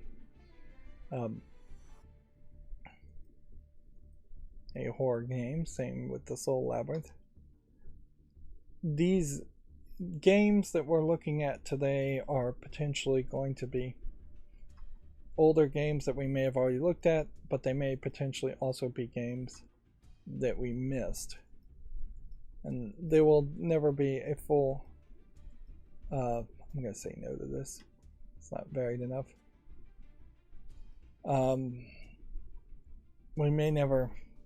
never really know if I missed some games or not. Here we have an attempt at a half Street Fighter, half Mortal Kombat game. This is probably bad. Should I make a YouTube short around something like this, though? I don't know. One of the things I also saw, and I'll have to investigate this, is that I think we'll say no to anything like this. If you have free in your name as a sales point, we're pretty much admitting your game is not that interesting. I think it's IGN was doing a series on YouTube, 5 games you may have missed on Steam, and then they put out the last 5 games you may have missed on Steam, which I don't know if that means that they're stopping permanently or maybe they're deciding to stop as we're getting closer to the summer and we're actually going to have announcements of bigger games to focus and talk about. It would be weird to have a series that you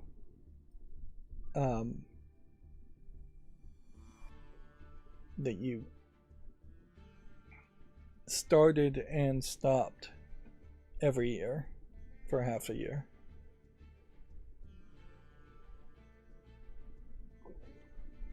I imagine there are some podcasts though that work that way too, where they start and stop.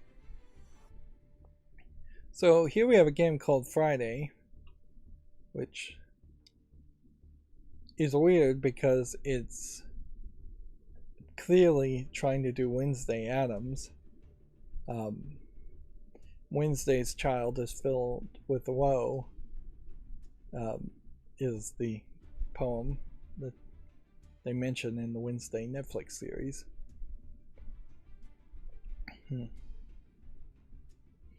And outside of that, it just doesn't look like there's much of a game here. So you have somebody here thinking that Wednesday Addams would have, I guess, been a much bigger thing and thought they could do some name confusion. In all fairness, you could just call it Wednesday.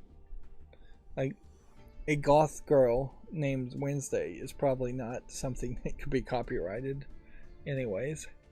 As long as you don't say Wednesday Addams, I think the Wednesday and Addams would potentially get you in hot water. Come on. My middle mouse button click there did not want to work. Wizard's Watch doesn't look like anything. If you were going to try and make an Addams Family game, I think you probably would not want to actually play as any member of the Addams Family. I'm going to say no to this game because these Airy games flood Steam you get a new one every couple of weeks. Not a crazy amount of releases, but just far too many. Drift Rain looks like it might be something. Yeah, it almost certainly Maniac Mansion was inspired by the Addams Family, so it would make a lot of sense to have a game like Maniac Mansion at a certain level, in that you're interacting with and dealing with a weird Addams family in the Addams Family house. But you might want to make it more of a visual novel or point and click adventure and not a 3D game. I think the amount of like physical action you've seen in different versions of Addams Family is just not high enough that it would be iconic for Wednesday Addams to run and jump or shoot guns or things like that. So it definitely is more of a narrative story. A detective, the Wednesday Addams Netflix series was really kind of a murder mystery detective story, and so I would follow that movement and make a point and click murder mystery type story. This game of Stride looks interesting, but unfortunately it's already mixed, so I'm just going to have to assume that it is really, really poor. It is in early access.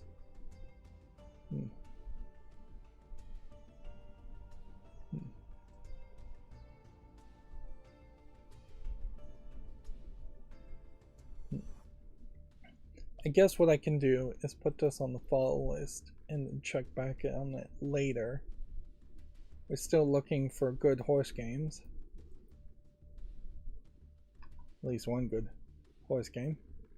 And then if you have a game called I'm a Cowboy Western Shooter, it's such a generic name, I have to just dismiss it. So that's what I'll do.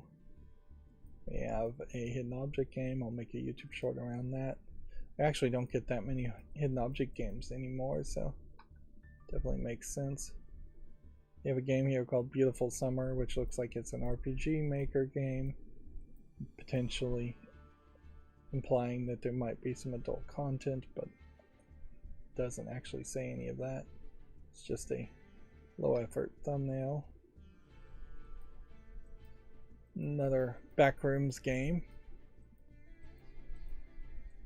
There almost certainly at this point is some kind of AI visual screenshot scanner that would spit out "this game looks like garbage" as a response that I'm sure Valve could work on developing.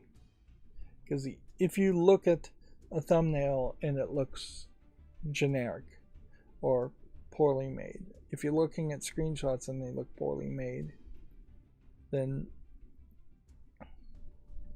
there is definitely room for further human investigation at that point. I guess I'll put this on the follow list. You wouldn't want to just dismiss something because it's one or two colors, but I could see this game getting a second look by a human just because of its visuals. And certainly you could do a thing here where if they try to upload a low resolution image, you let them upload that low res image, something below like 1080p for the screenshots, and the something below potentially what would you go with, 720p for the thumbnails. If you have a resolution anywhere below that, then that alone should be a red flag to say, hey, they didn't even bother to give us good visuals. This is a weird looking game, but I'm not willing to immediately dismiss it, so I'll give it a chance. Crossing damaged bridges. Don't cross damaged bridges, obviously. Stay out of the farm. Yeah, you'd think that an AI could say, hey, wait a minute, this is really low polygon 3D visuals, maybe we should check that more. Here we have yet another adult game, MILFs of Sunville Season 1. I feel like there was another game that was MILFs of something Season 1. But these screenshots look different. If anything, these screenshots are fairly disappointing because they are all YouTube family friendly. What is going on here? There's a video here of full-on sexual activity, but every single screenshot is just people and butts. There's a real fetish around butts, certainly, but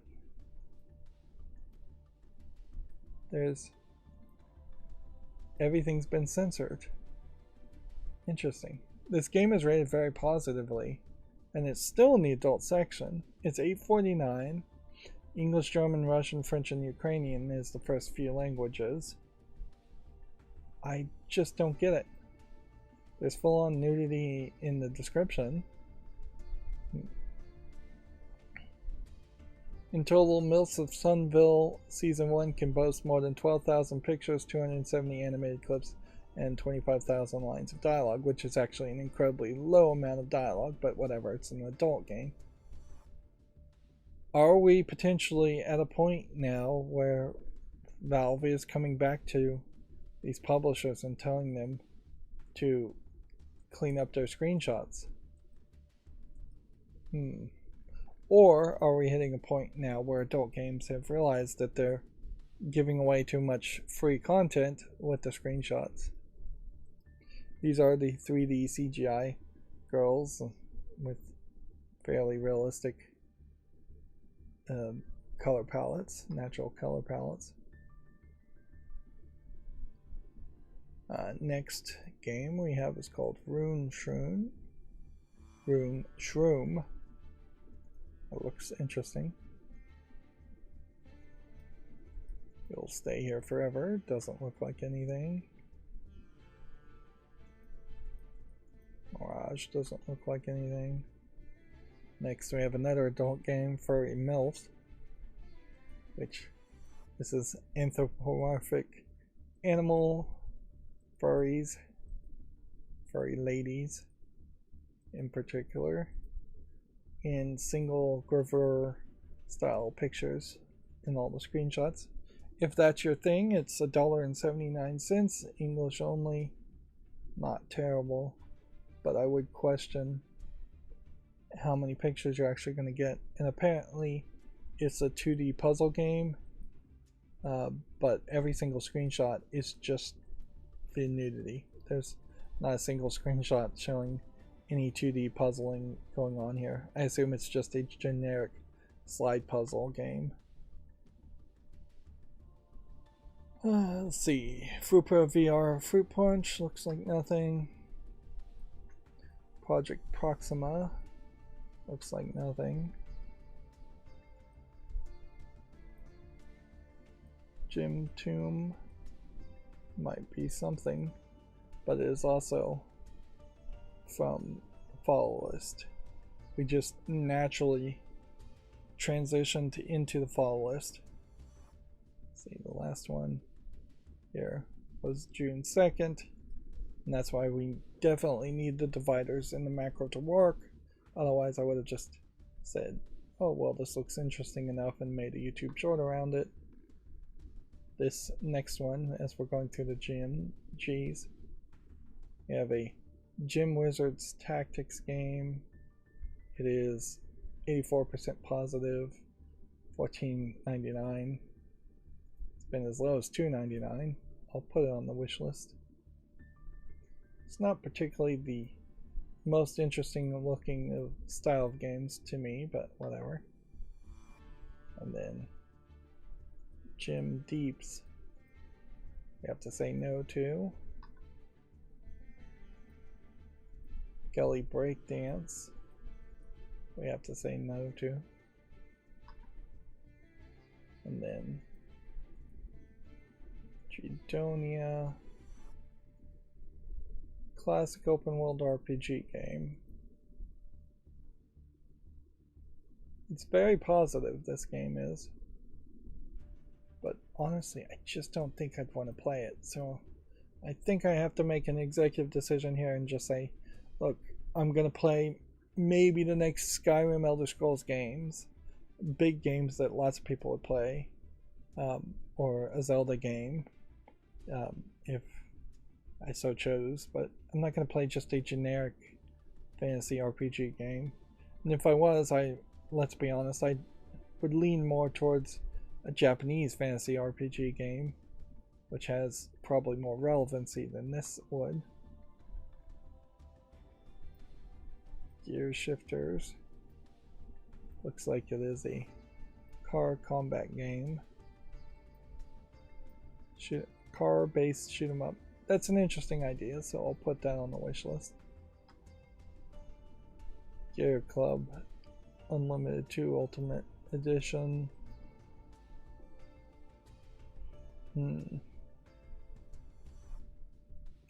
It looks like a decent enough racing game to say yes to. I don't know how many racing games I really need to buy.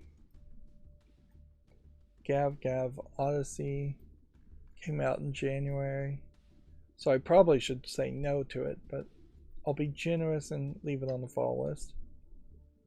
Gatekeeper Eclipse is a fast-paced roguelike shooter.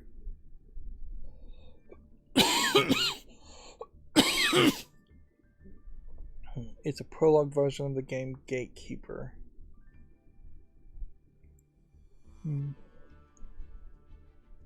You see a Gatekeeper Eclipse and a Gatekeeper Infinity. Let's check. Gatekeeper Eclipse, February 27th, 2023. I don't see anything else labeled Gatekeeper.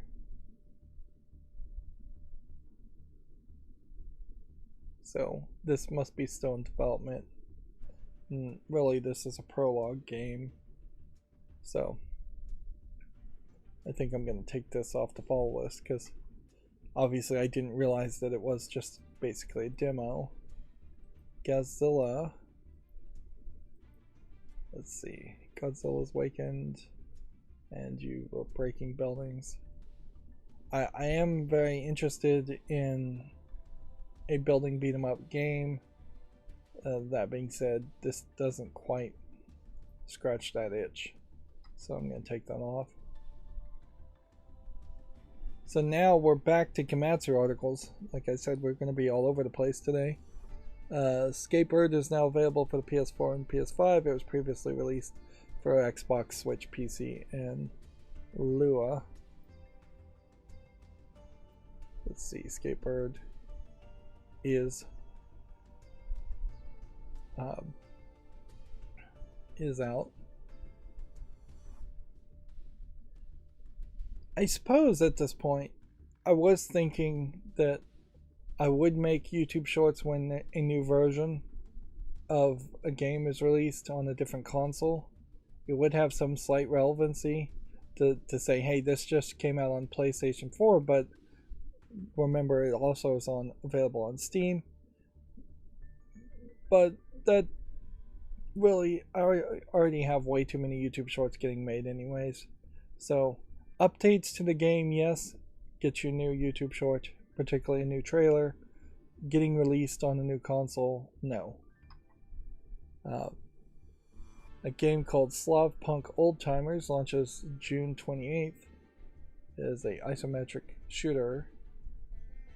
Let's see what it looks like on Steam. I wish I could procedurally program the tabs to close and move on when I'm going from a Komatsu article to a Steam article, but I don't know how I would do that. Bushido Road Games presentation has been set for July 27th. Here we can see a lot of Japanese games, most of which I can't read or recognize. Front Mission First Remake is coming to the PS5, Xbox Series, PS4, Xbox One, and PC on June 30th. We'll check that.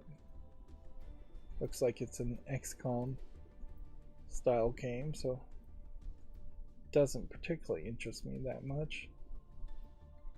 Corsair's Battle of the Caribbean has been announced for the PS5, PS4, Xbox Series, Xbox One, Switch, and PC. I guess at this point I should just say for everything.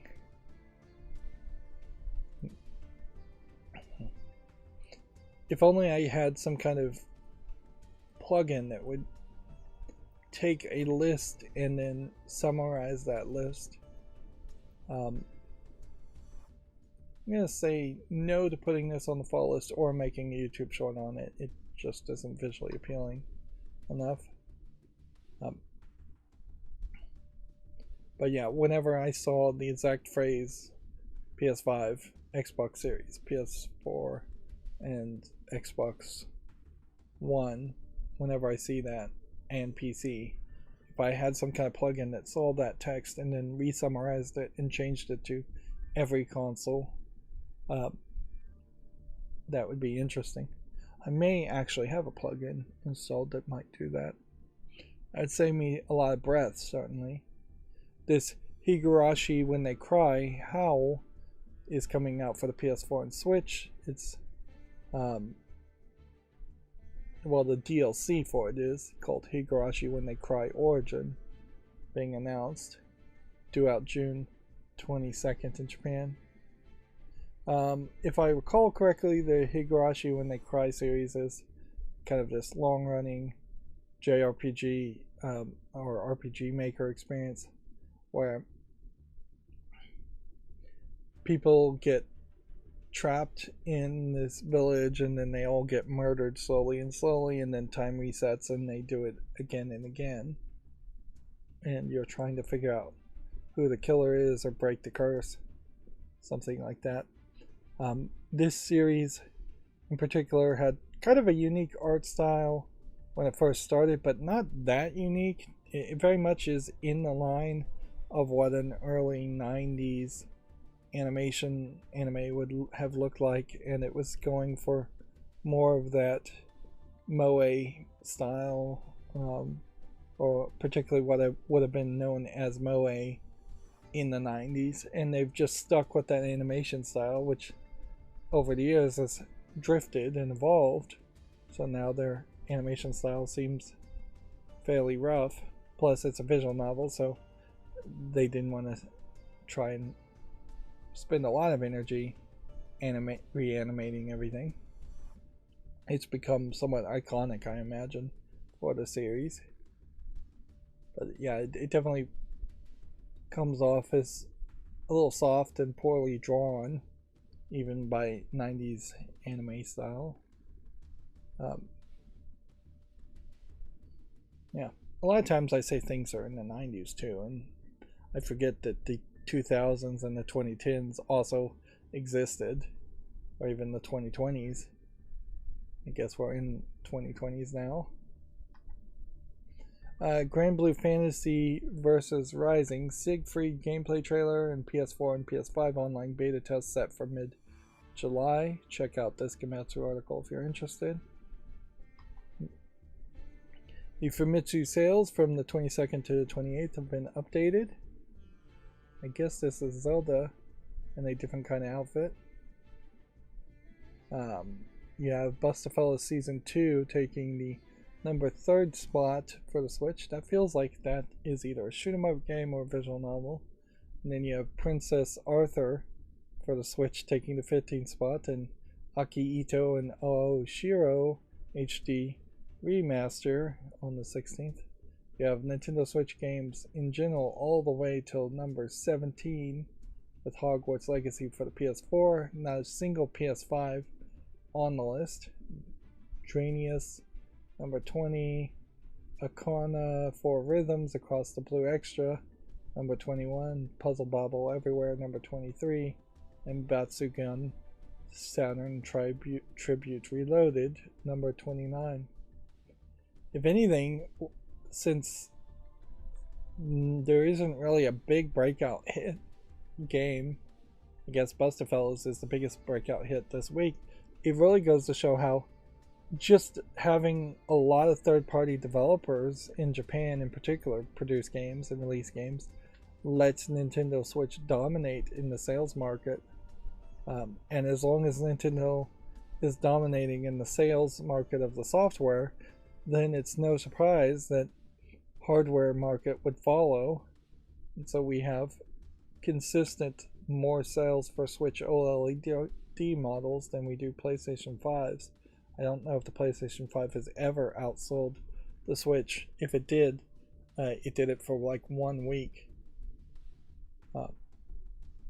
But yeah, not a lot of new insights. Xbox still selling nothing in Japan. Switch selling really well. PlayStation 5 selling decently. PlayStation 4 not selling much at all these days. A point-and-click adventure game called Desolatium has been announced for everything. Consoles and PC would be the best way to phrase that. Yep.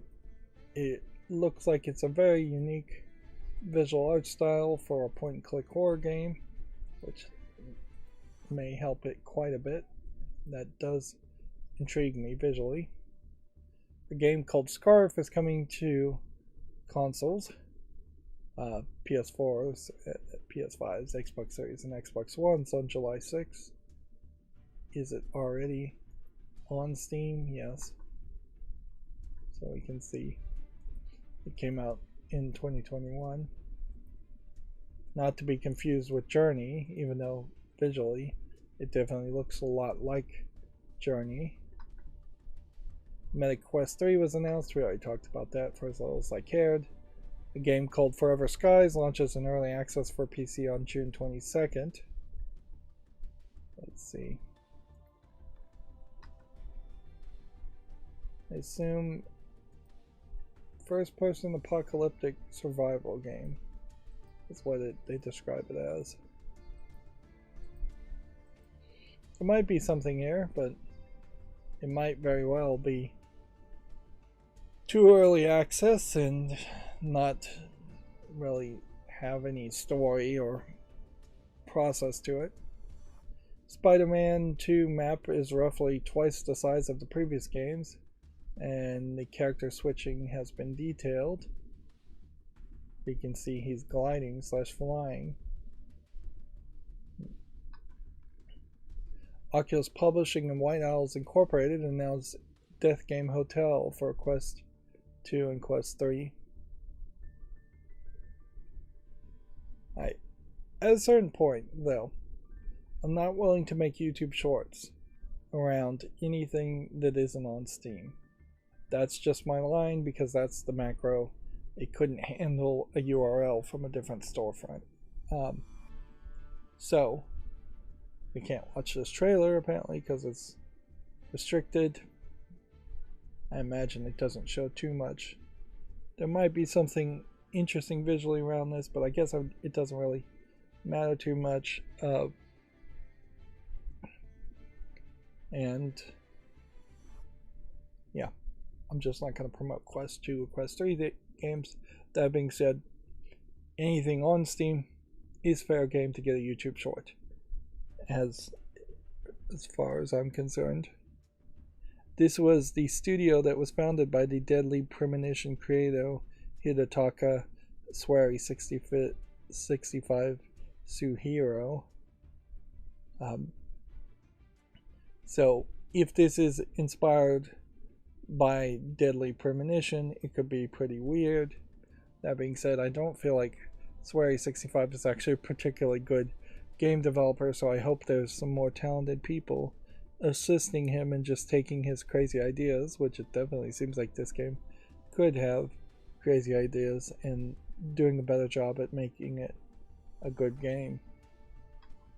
Like, the problem with Deadly Premonition is that it got decent coverage as a joke bad game, but then Deadly Premonition 2 repeated the joke and people were considerably less interested in Deadly Premonition 2 than Deadly Premonition 1 because of it. And he didn't really get that much better at making games between Deadly Premonition 1 or Deadly Premonition 2. Power Wash Simulator VR has been announced for Quest 2. Samba de Amigo has been announced for Quest 2. If anything, just having those 4 announcements so far, though, shows that there's more interest in making good announcements around the Quest 2 and Quest 3 launch than there were around the PlayStation VR 2, even though the Quest 2 and the PlayStation VR 2 are about the same price, although the Quest 3 and Quest 2 I don't think require anything else. I don't think you have to plug them into a computer or a PlayStation 5, but the PlayStation VR 2 has to be plugged into a PlayStation 5, so it's effectively double the price then. We already talked about the 7th Guest VR. Stranger Things VR launches this fall for Quest 2, which, yeah, we get the announcement that potentially 2 of the old VR Stranger Things games are eventually going to be abandoned, and now we get an announcement around a new Stranger Things game. Apparently you're playing as the bad guy in Stranger Things, which I don't know if you really want to play as the bad guy in a Stranger Things game.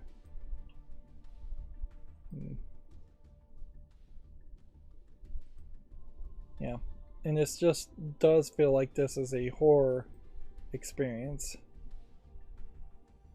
I'm in this weird position where I think there's no more Stranger Things for me to watch at the moment, but I also think they didn't wrap up the story. I think that's where we left off with Stranger Things, is that there's going to be one more season or one more half season to wrap everything up. And I don't know if wrapping everything up really is going to be that satisfactory. Honestly, Stranger Things 1 was about the only good season, so if you only watched the first season and then didn't watch any of the rest of it, you probably would have a better experience than watching the whole thing. They could change that with the last few episodes, but I bet it's going to be somewhat disappointing. People were obsessed with Stranger Things for a while there, but I don't think people care that much. And I think Netflix is probably wasting too much money making Stranger Things spin-off games, or even just overspending on the budget of Stranger Things as a TV show, when they should just be making other medium-sized TV shows also instead. Like, I don't know if Netflix needs one big tentpole TV production to hold everything up, or if they need 5 or 6 tentpoles that just cycle in and out of people's interest levels to maintain a general feel of Netflix being high quality content. Moving on, Attack on Titan VR and Breakable delayed to the winter. It has a first concept trailer. This is also a Quest game that apparently is in its announcement being delayed. Quest 2 and Quest Pro, not Quest 3. A Bulletstorm VR has been announced for PlayStation VR 2, PSVR, and Quest, which inherently this would be the third time Bulletstorm has been sold in the past decade or so. And that's a little weird. Also, you can see the publisher's People Can Fly, with the developer being Incuvo, when Bulletstorm was published in a remastered version by Gearbox. Let's see. Can we select the text of Bulletstorm? Here. Copy. Paste. Bulletstorm. Get rid of the publisher. Come on, get rid of the publisher.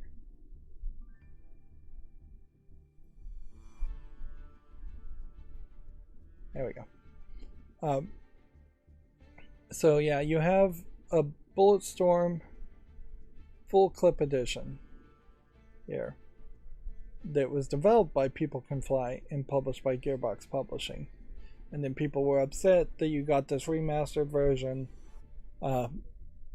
and they did nothing for the people who owned the previous version, which would arguably maybe be impossible to even find on Steam now.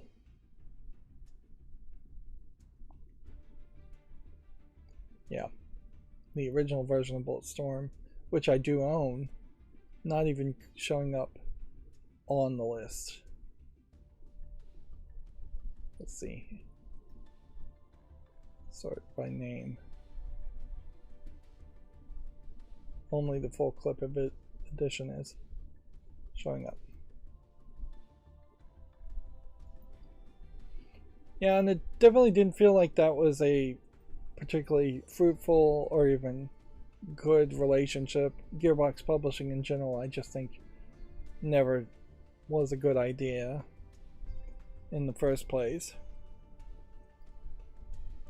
Of course, it might not so much be a case that the breakdown was so much that Gearbox Publishing just really didn't support Bulletstorm and as well as it should.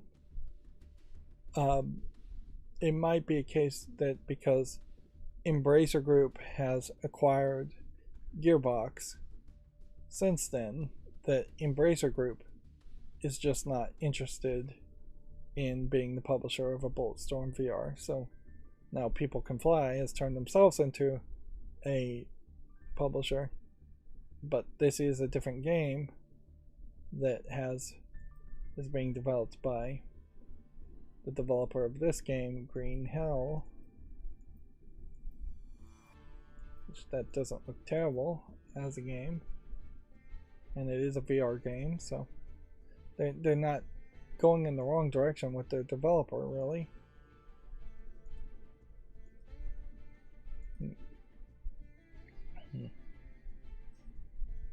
And I guess it isn't incredibly crazy that you would switch publishers.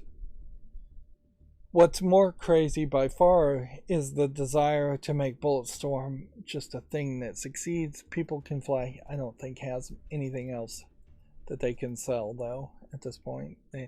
Hopefully they're in development of some other kind of game, but I assume, for the most part, that they don't have anything else that they own the rights to. Let's see, Assassin's Creed Nexus VR announced for the Quest 2 and Quest 3, which I have no idea what that would be, and they're really not telling you. So, it'd be kind of a weird Assassin's Creed game if you're in VR and you can't run and jump. So, I wouldn't be surprised if it is very, very far away from what you would expect from an Assassin's Creed game. Vampire the Masquerade Justice announced for the PSVR 2, Quest 2, and Quest 3.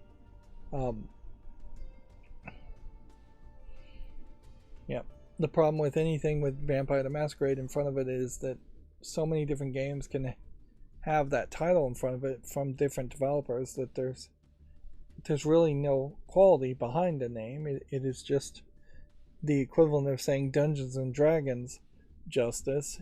In the Vampire the Masquerade is a rule set to live action roleplay as vampires, and Dungeons and Dragons is a rule set to roleplay as fantasy characters. We talked about Everybody Switch 1 2 being announced for the Switch, obviously. A game called White Album Memories Like Falling Snow is coming to PC in Q3 of 2023. This was a 2010 remake of a 1998 visual romance novel.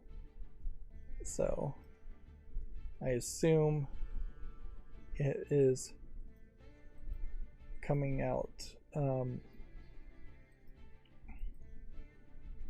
on Steam for the first time and has been available on other PC websites. A boss rush co-op online action game called Trinity S is coming to the PS5 and PS4 this fall. Boss rush game. It's been kind of a long time since we've seen a boss rush game. Although, if the bosses are just fantasy monsters, I don't know if that's particularly that interesting. Although, in all fairness, I'd like a lot of JRPGs to have mods in them where you just boss rush the monsters very quickly. But that's not really what this is going to do.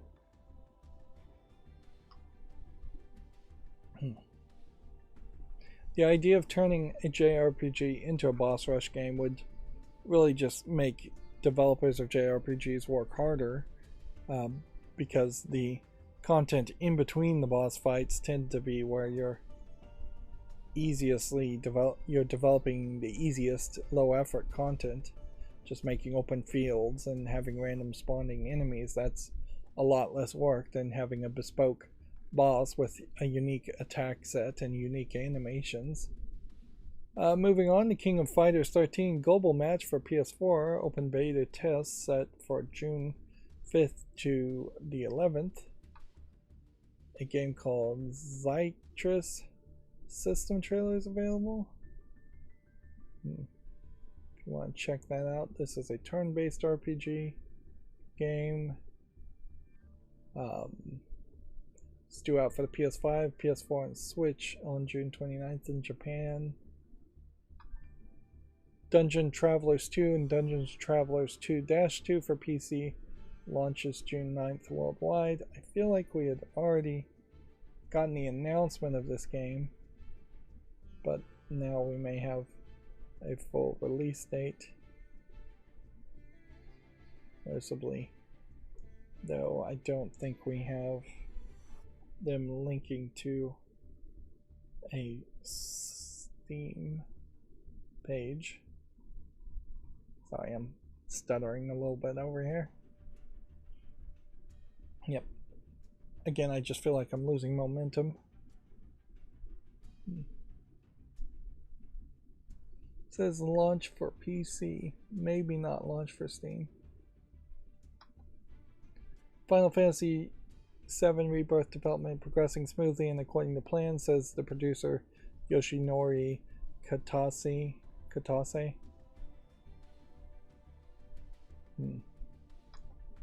Then, so Edesco announces a publishing partnership with Among Giants. These are two companies that I don't know anything about. So Desco has announced a partnership with Sao Paulo, Brazil-based game developer Among Giants to publish its upcoming project. That's not very informative as far as news. Alan Wake 2 has behind the scenes introducing Saga Anderson. If you want to check out that video on Gametsu. And then this may be our last Gametsu article for today. Goodbye World for the PS4, PS5, Xbox Series, and Xbox One launches June 30th. This looks like this is a kind of RPG looking game, but it seems a little bit different visually. You can see it's very positive and it's already on my wish list. So it's coming out to more platforms. And that's going to move us into the GameDeveloper.com articles. Microsoft and the GLAD Alliance, I think is how you describe them, have partnered to improve LGBTQ+ representation in Xbox games. Xbox rings in Pride Month with a long-term commitment in building out its LGBTQ+ rep in its upcoming games. So, of the games Microsoft is making and of the games Microsoft has made in the past, who has been a poor representation or of LGBTQ+? Like we're not really getting back to just like really old games which might have had some stereotypes and stuff that is just completely inappropriate. Honestly, there's not even that many games like that. What is that?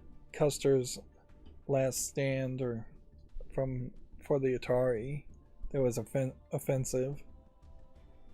Certainly, there has been a considerable lack of representation, so we may see more characters in Microsoft games that can or by default in their narrative will be LGBTQ+.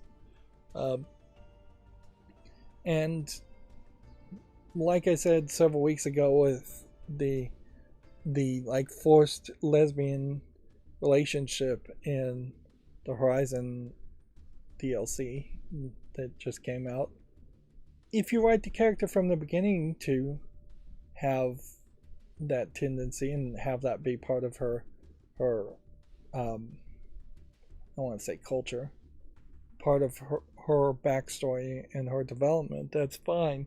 But to just throw it in the last second so you could potentially easily cut it out if people are offended is just bad storytelling. And you can certainly start with a character who thinks they're straight, and then they, through a journey, develop a relationship and realize that they're not 100% straight and they are more in the LGBTQ+ spectrum. That's fine too, as long as it's well written. In general, I will accept almost anything in a video game if it's well written, and I think most people would.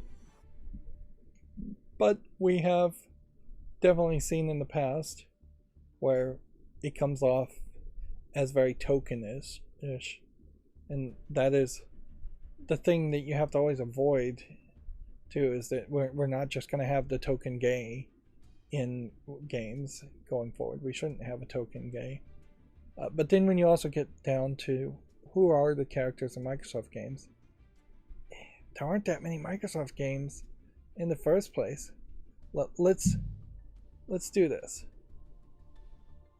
I'm gonna see if I can see list of Microsoft published games. See if we can find something on Wikipedia here.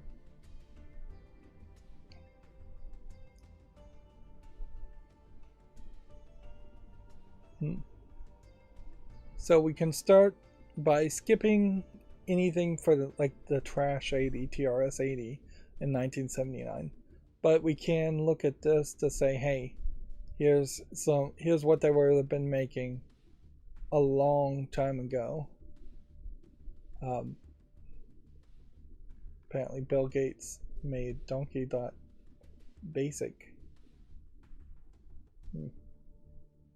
That's a pretty old one. Chips Challenge, things like that. Gorillas, what would have been a more Pipe Dream, Microsoft Golf. You have some flight simulator games early. I guess you could have more representation of LGBTQ plus pilots in Flight Simulator, but I don't think you show any pilots in Flight Simulator in the first place. Minesweeper. Let's see. Fury. Nope.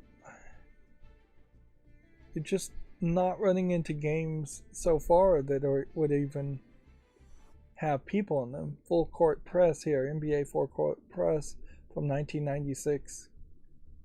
Maybe you make some gay basketball people, Gex. Yeah. The last thing you would want to do is come back to like a character like Gex and make him LGBTQ plus for no reason. You don't want to change. Goosebumps, probably not the best game there to potentially change. A lot of these also are not games that are being actively developed. Ages of Empires, sure. You could definitely heavily focus on the fact that there was a lot more acceptable gay style interactions in Roman and Greek times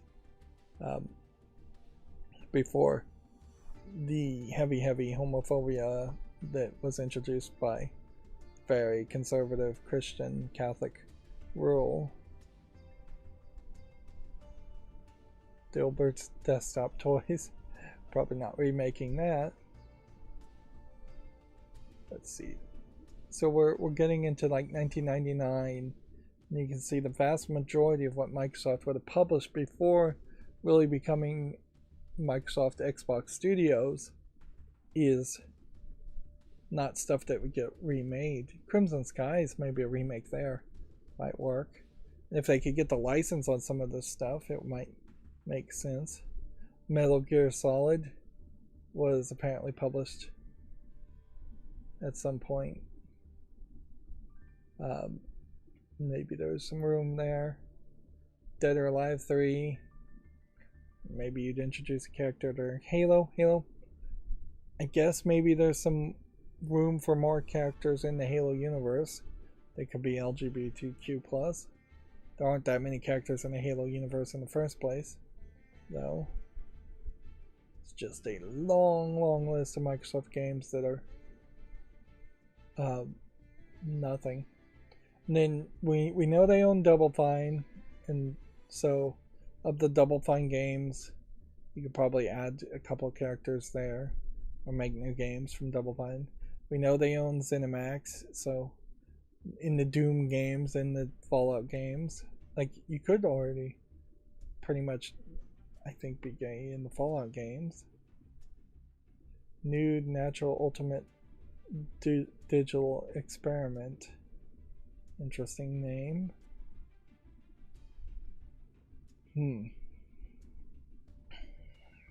Like, Prey,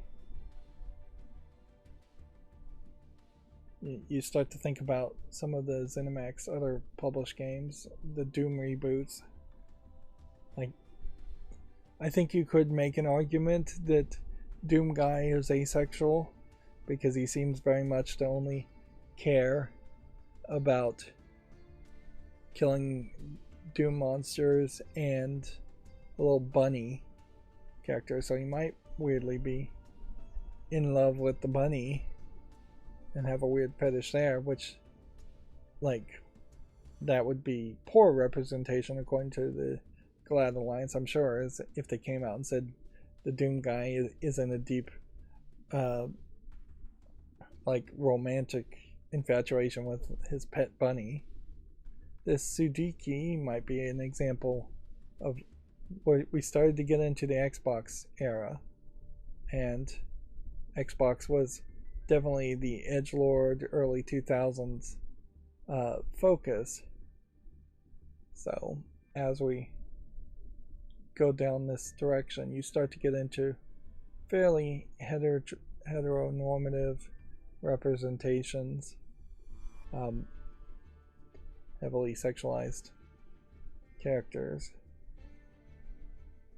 Yeah, Jade Empire, you look at the cover of that, and that's heteronormative. Conquer Live and Reloaded probably has some offensive things in it. Dungeon Siege, it's probably fairly heteronormative. Fable games, I don't know if you could be gay in the Fable games. Probably could. Perfect Dark Zero. Yeah. They really don't have that many characters though. Gears of War characters are very heteronormative. Crackdown characters are fairly heteronormative. So yeah, I think it mostly does boil down to they just don't show any LGBTQ plus characters. But in 2007, it's not super surprising that they wouldn't either. You do have to look at all these older games from that direction too. So I'm hoping that this commitment, if it means anything, is a commitment to creating new well-written characters and not a commitment for tokenism or just allowing the most insane SJWs in your company to ruin entire games by shoving too much of that in the face of people. On a day-to-day basis, you shouldn't really be asking or determining in your own opinion whether the people you're dealing with are gay or LGBTQ plus in any way, or whether they're straight or not. It's just not usually that important. And in most video games, there's usually an enemy shooting at you, so who cares? But you also don't want them to break realism in the other direction and have a military first-person shooter set in World War One and then have a like cyborg lesbian as the most important character in the story. Mass Effect did let you be gay with some of the characters. Mass Effect actually is probably a great example of where it is a little poorly written and designed, in that some characters say yes and some characters say no, which is maybe in line with what the real world would be like, and that some people would be open to a gay relationship or an LGBTQIA type of relationship. I wish I knew a better phrase there, but some people wouldn't. But in a fantasy fulfillment example, in a role-playing game, you probably would want every character to say yes and be into it.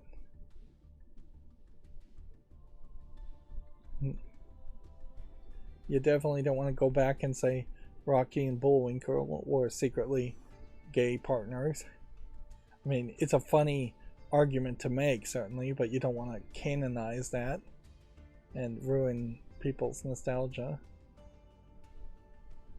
Or Braid is kind of an interesting example. You can't make the main character of Braid gay because that would ruin the story. Two humans never coming back as an option. You wouldn't want to make Banjo-Kazooie a gay couple. And I'm saying gay a lot here, but it could be any kind of relationship. A lot of games where characters are the only character you see or play with. Let's see. So we're up to 2010 now, and still really not a lot of characters that you would make new games from. You could maybe make a Miss Explosion Man 2 and do something with that. You could, the Worms game, like all the worms, like real world worms, are depicted as being kind of masculine male characters. There's definitely room for better representation there, where half the characters could be female and several of them could be leaning towards being gay or otherwise. Alan Wake's an American Nightmare. They probably don't have control of the Alan Wake series anymore.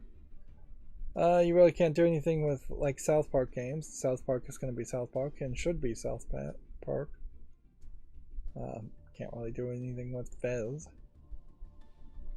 Spelunky lets you play as several different characters. Let's see. If anything, this is really just a reaffirming of the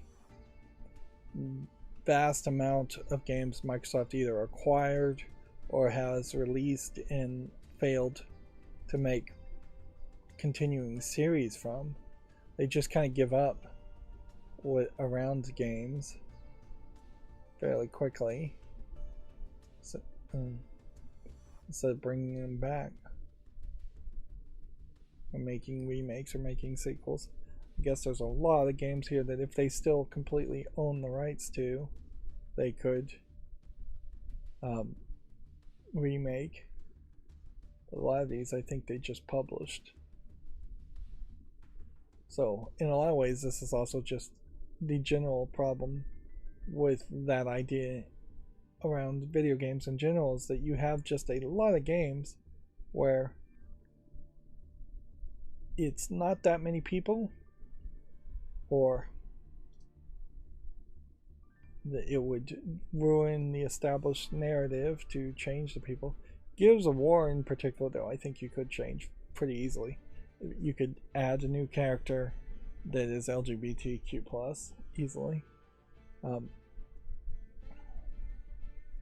There is also an argument around percentage there, that should it be 20 to 30%, which sounds about right to me as far as people who would be LGBTQ+, and with half of the people being identifiable as male and half being identifiable as female, or should it be in people's minds? And I'm not sure if a lot of SJWs don't feel like it should be 60, 70, or 100% of everybody in the story is LGBTQ+, which is too much for a lot of people, which I probably would include myself in that. Like, unless they want to make a game based off of like that Netflix TV show Q-Force that got canceled after the first season. I actually thought that was a funny kind of joke on it. Here's a big problem as we're getting to the 2020s.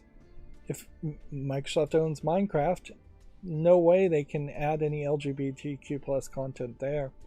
Not really, not without a huge backlash. There's been massive backlashes against everybody pre-Pride Month. I don't know how big these backlashes actually are going to be enforced and how many people are really going to boycott anything. But even Chick-fil-A, which was very much beloved by conservative Christians in the United States, has caused some backlash by just saying they have updated their diversity and inclusiveness policy to say we recognize and accept gay people and people of different races, black people basically. They didn't even come out with like a pride cup or any kind of pride colors or anything like that. They just put out a press release saying we've updated our diversity and inclusivity. And certainly at that point, if your backlash is against the company just because they are accepting people and trying to be inclusive, then I think you've gone very, very far. I mean, even Jesus is about accepting people, the sinners and the unwashed, dirty masses and the poor. Like, I'm going on a side rant here. I think Tell Me Why was all around a LGBT person. At least one of those characters I think was LGBT. Gears 5 changes who the main protagonist is into a female character, so they've already made a step that direction. Psychonauts 2 is based still around the main character, so you can't really do too much around that, and I wouldn't really want them to. I don't know what the story around As Dusk Falls is. Grounded as a game in general, I kind of wanted that to succeed more. Like a remake of GoldenEye 007, you can't change too much there. It'd be very weird to make James Bond gay. Minecraft Legends, can't do anything there. Forza Motorsports, you really can't do too much there. Like, I think it's fairly reasonable to say any game before the 2000s shouldn't really be looked at by that by the same standards as 2000s games. And when you narrow it down to that level, there really aren't just that many games published by Microsoft in the first place. We do have some to be announced games in the Forza Motorsport and Ara, History Untold, Ages of Empires 4, Valve, Everwild, Fable, Perfect Dark, Project Mare, Sinuous Saga, Hellblade 2. Sinuous Saga is neurodivergent, at the very least. Senua is. But I think otherwise she's heteronormative. Outer Worlds 2, State of Decay 3. Yeah. In a lot of ways, I guess it's easy for Microsoft to make that promise because they really haven't done it too terribly. I don't know anybody that's really done it too terribly. If anything, the poorest representation, in my opinion, has been the Saints Row reboot. So, yeah. These long-term commitments are not binding by any means. Amazon Game Studios Publishing will be collaborating with queer media advocacy organization and amplifying existing resources through workshops and consulting to bring genuine, heartfelt, and aspirational LGBTQIA plus representation. All that one sentence sounds as good as it's going to sound, frankly. And I will just have to wait to see if it actually changes or causes any actions to be taken. Let's see. Ubisoft has appointed a veteran managing directors for They're Toronto and Montpelier studios, which, okay. Check out that article on GameDeveloper.com if you care. And we already talked about EA reportedly cutting jobs and canceling games at Fire Monkeys. We already talked about the CWA rescinding 3 unfair labor practice charges. The game Telltale's Strong Bad's games have been pulled from Steam after the license expired. I played this game. I have my coverage on YouTube of me covering this game. It may not be the best coverage ever. I wouldn't inherently want to go back and play it a second time. I know there was definitely at least one person that really enjoyed my footage around the Strong Bad game and had a lot more of familiarity around Strong Bad as a series. It doesn't really have a lot of relevancy. A webtoon character in Strong Bad from a long time ago that you probably can't watch the webtoons anywhere very easily either. And now the Telltale company and license has it disappearing. If Strong Bad came back and was published by a different publisher, that really wouldn't inspire too many people to play the game again.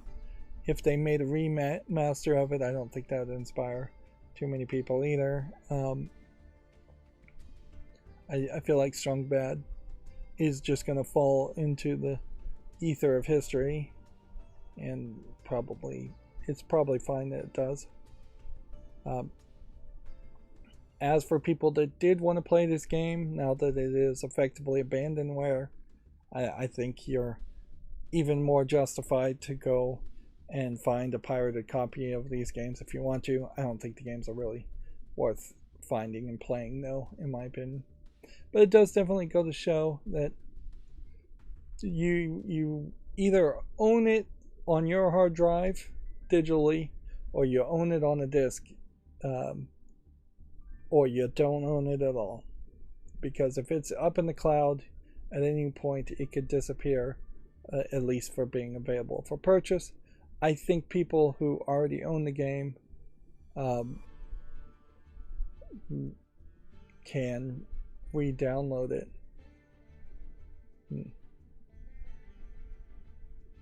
The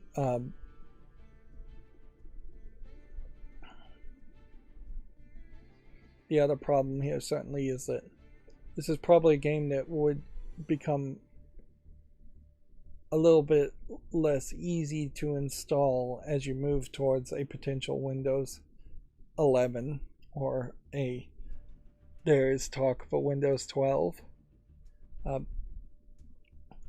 For the first time in decades, there is also a small possibility, and I'm going to throw this out, of a major change around Windows 12 and computers and PCs in general. Intel is proposing the i86S line of instruction sets and codes, which would eliminate all 8-bit and 12-bit and I think 16-bit instructions, which would allow them to make smaller CPUs or put modern chips in the space where the chips are for that. Mostly that would mean you're going to either have to run some kind of emulation to run older games if that became the standard, and that everybody was just using a 86S style chip. Right now we're using a AMD 8664 or something like that. 686-64. I don't even know what it is.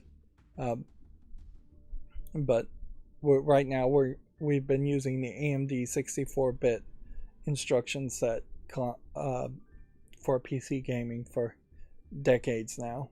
And there really is no reason to go to a 128 instruction set at the moment, or in the near future. If they did go to the 86-S, instruction set, they would have to figure out a way to make the computers boot up, because there's literally no code or in the instruction sets at the moment to boot directly into a 64-bit mode. It instead boots into an 8-bit mode, then it goes to a 12 mode, and then it goes to a 16-bit. I'm not sure it even goes to a 12 mode, come to think of it. But it has to effectively go through several stages of how the CPU is before it gets to the 64-bit mode that Windows 10 uses. The other thing is that there is a possibility, it's probably not a high possibility, that Windows 12 might heavily target ARM computers, the reduced instruction set code of a ARM CPU instead, which would be completely different instructions and would require all software to be recompiled and rebuilt from the ground up. If they heavily pushed for a Windows 12 on ARM, they have made efforts for Windows 10 on ARM, Windows 11 on ARM. But if they pushed more and more people to Windows 12 on ARM, that would get rid of a lot of legacy software that nobody is supporting, and it would be a clean, fresh start. Which I don't know if anybody ever would actually accept a clean, fresh start on Windows, where none of your old software could install or work at all, and you had to just get new software. It would have to be a massive amount of free software, frankly, to justify that, or you'd have to be completely new to PCs and not have any legacy software that you care to run, or old games that you'd want to play. But those are just two small possibilities that something big might happen, when in reality the much better bet is that nothing big will happen, and there'll be insignificant, minimal changes between like Windows 11 and Windows 12. Let's see. VideoGameDeveloper.com has an article here. Third annual Queer Games Bundle highlights queer devs in 2023. All proceeds from the pro community and anti competition. Queer Games Bundle will go to the developers of the highlighted games featured inside. This is a itch.io bundle. Let's see. So because it's on itch.io, there's just a considerably large difference as far as what kind of games and the quality of these games are. Scrolling down through this, I don't recognize any of these games at all. Yeah. Lady Killer in a Bind. I do recognize that one.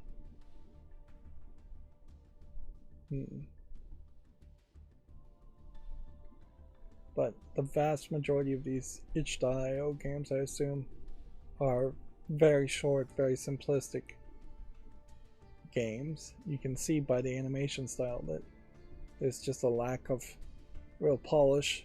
These are very likely indie games developed by one person, and very, very likely to be so centered around their one focus and one narrative that there won't be much of a game there at all. It does seem like the bundle is pretty big, but they want you to spend $60 for a bunch of games that I wouldn't even spend a penny on and really would expect to be free. So it kind of comes down to a situation where it just doesn't matter how many games you give me when I don't value any of them just based on first impressions of their thumbnails. You'd think that the biggest sellers would be at the top, and I wouldn't have to scroll all the way down here to find something that might catch me. You do kind of run into a problem here in that some of these clearly are adult games, which, yeah, there is a question certainly on representation and how your community wants to be represented. It is the whole, should there be kink at pride parades, or should there be families and kids walking around at pride parades? Arguably, maybe there should be two types of pride parades, and some of them are like should be leather daddies in kink outfits and ball gags and things like that, and some of them should be family friendly events. That would make the most sense, but both should be well defined and described and warned. So yeah, that's a massive amount of games on that bundle, but none of them look interesting. And obviously this is also because of Pride Month. And we already had talked about this, and I guess the one thing I didn't do is say shame on Valve in general. Even if it is just like one employee and we're trying to blame just one employee at Valve, it doesn't matter. The fact that Valve would potentially have an employee who could get away with contacting through a lawyer Nintendo, the fact that there isn't any strong leadership there to say no, these kinds of decisions have to go through me and I'm going to stand up and take credit and responsibility of this decision is a problem. The fact that Valve wouldn't come back and fire an employee for misappropriating their resources and having a lawyer who is almost certainly billing Valve by the hour contact Nintendo. Yeah. It is a failure systematically that this kind of bad faith dealing could be done and would be done. The fact that Valve even has a culture where somebody felt it acceptable to interfere with the publish of the release of a game is crazy. Alright, moving on. So yeah, here's the list of new games that had come out, and let's see. So we've got some more new games to look at, although these may be really just games we already looked at, and there's only about 10 of them. Anyways, it's not a fall list cleanup though. It's just that I ran the macro a few times, I think, trying to get it to work. And I am going to have to run it a few more times trying to get it to work in the weekend. And yeah, it doesn't feel like it's going to be a particularly relaxing weekend for me, as I clearly need to play some more Yu-Gi-Oh!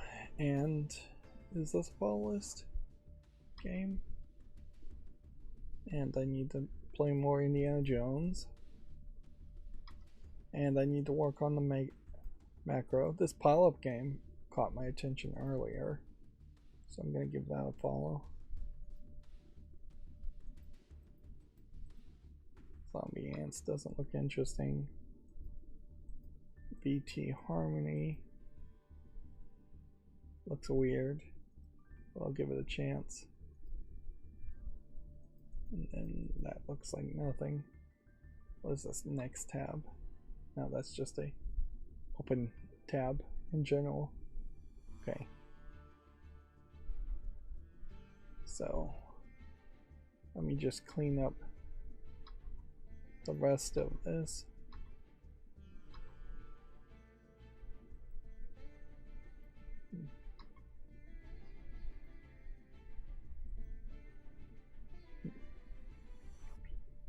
Here's the end of show article that I had set up for the end of show. We are basically at the end of show at this point.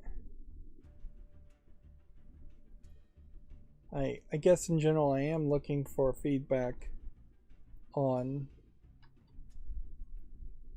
the interstitial titles, but if nobody has anything to say with them, I guess I'm just going to have to assume that they're acceptable. Acceptable enough, at least.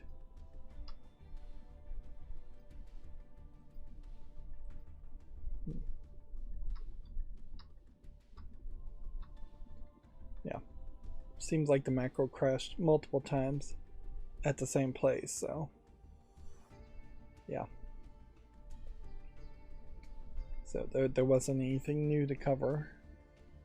Alright, well, that's going to be it for this stream. As always, I ask you to like, share, subscribe, comment, and watch every second of my videos. If you want to support me even further, there's a bunch of links down below in the description box. Thank you for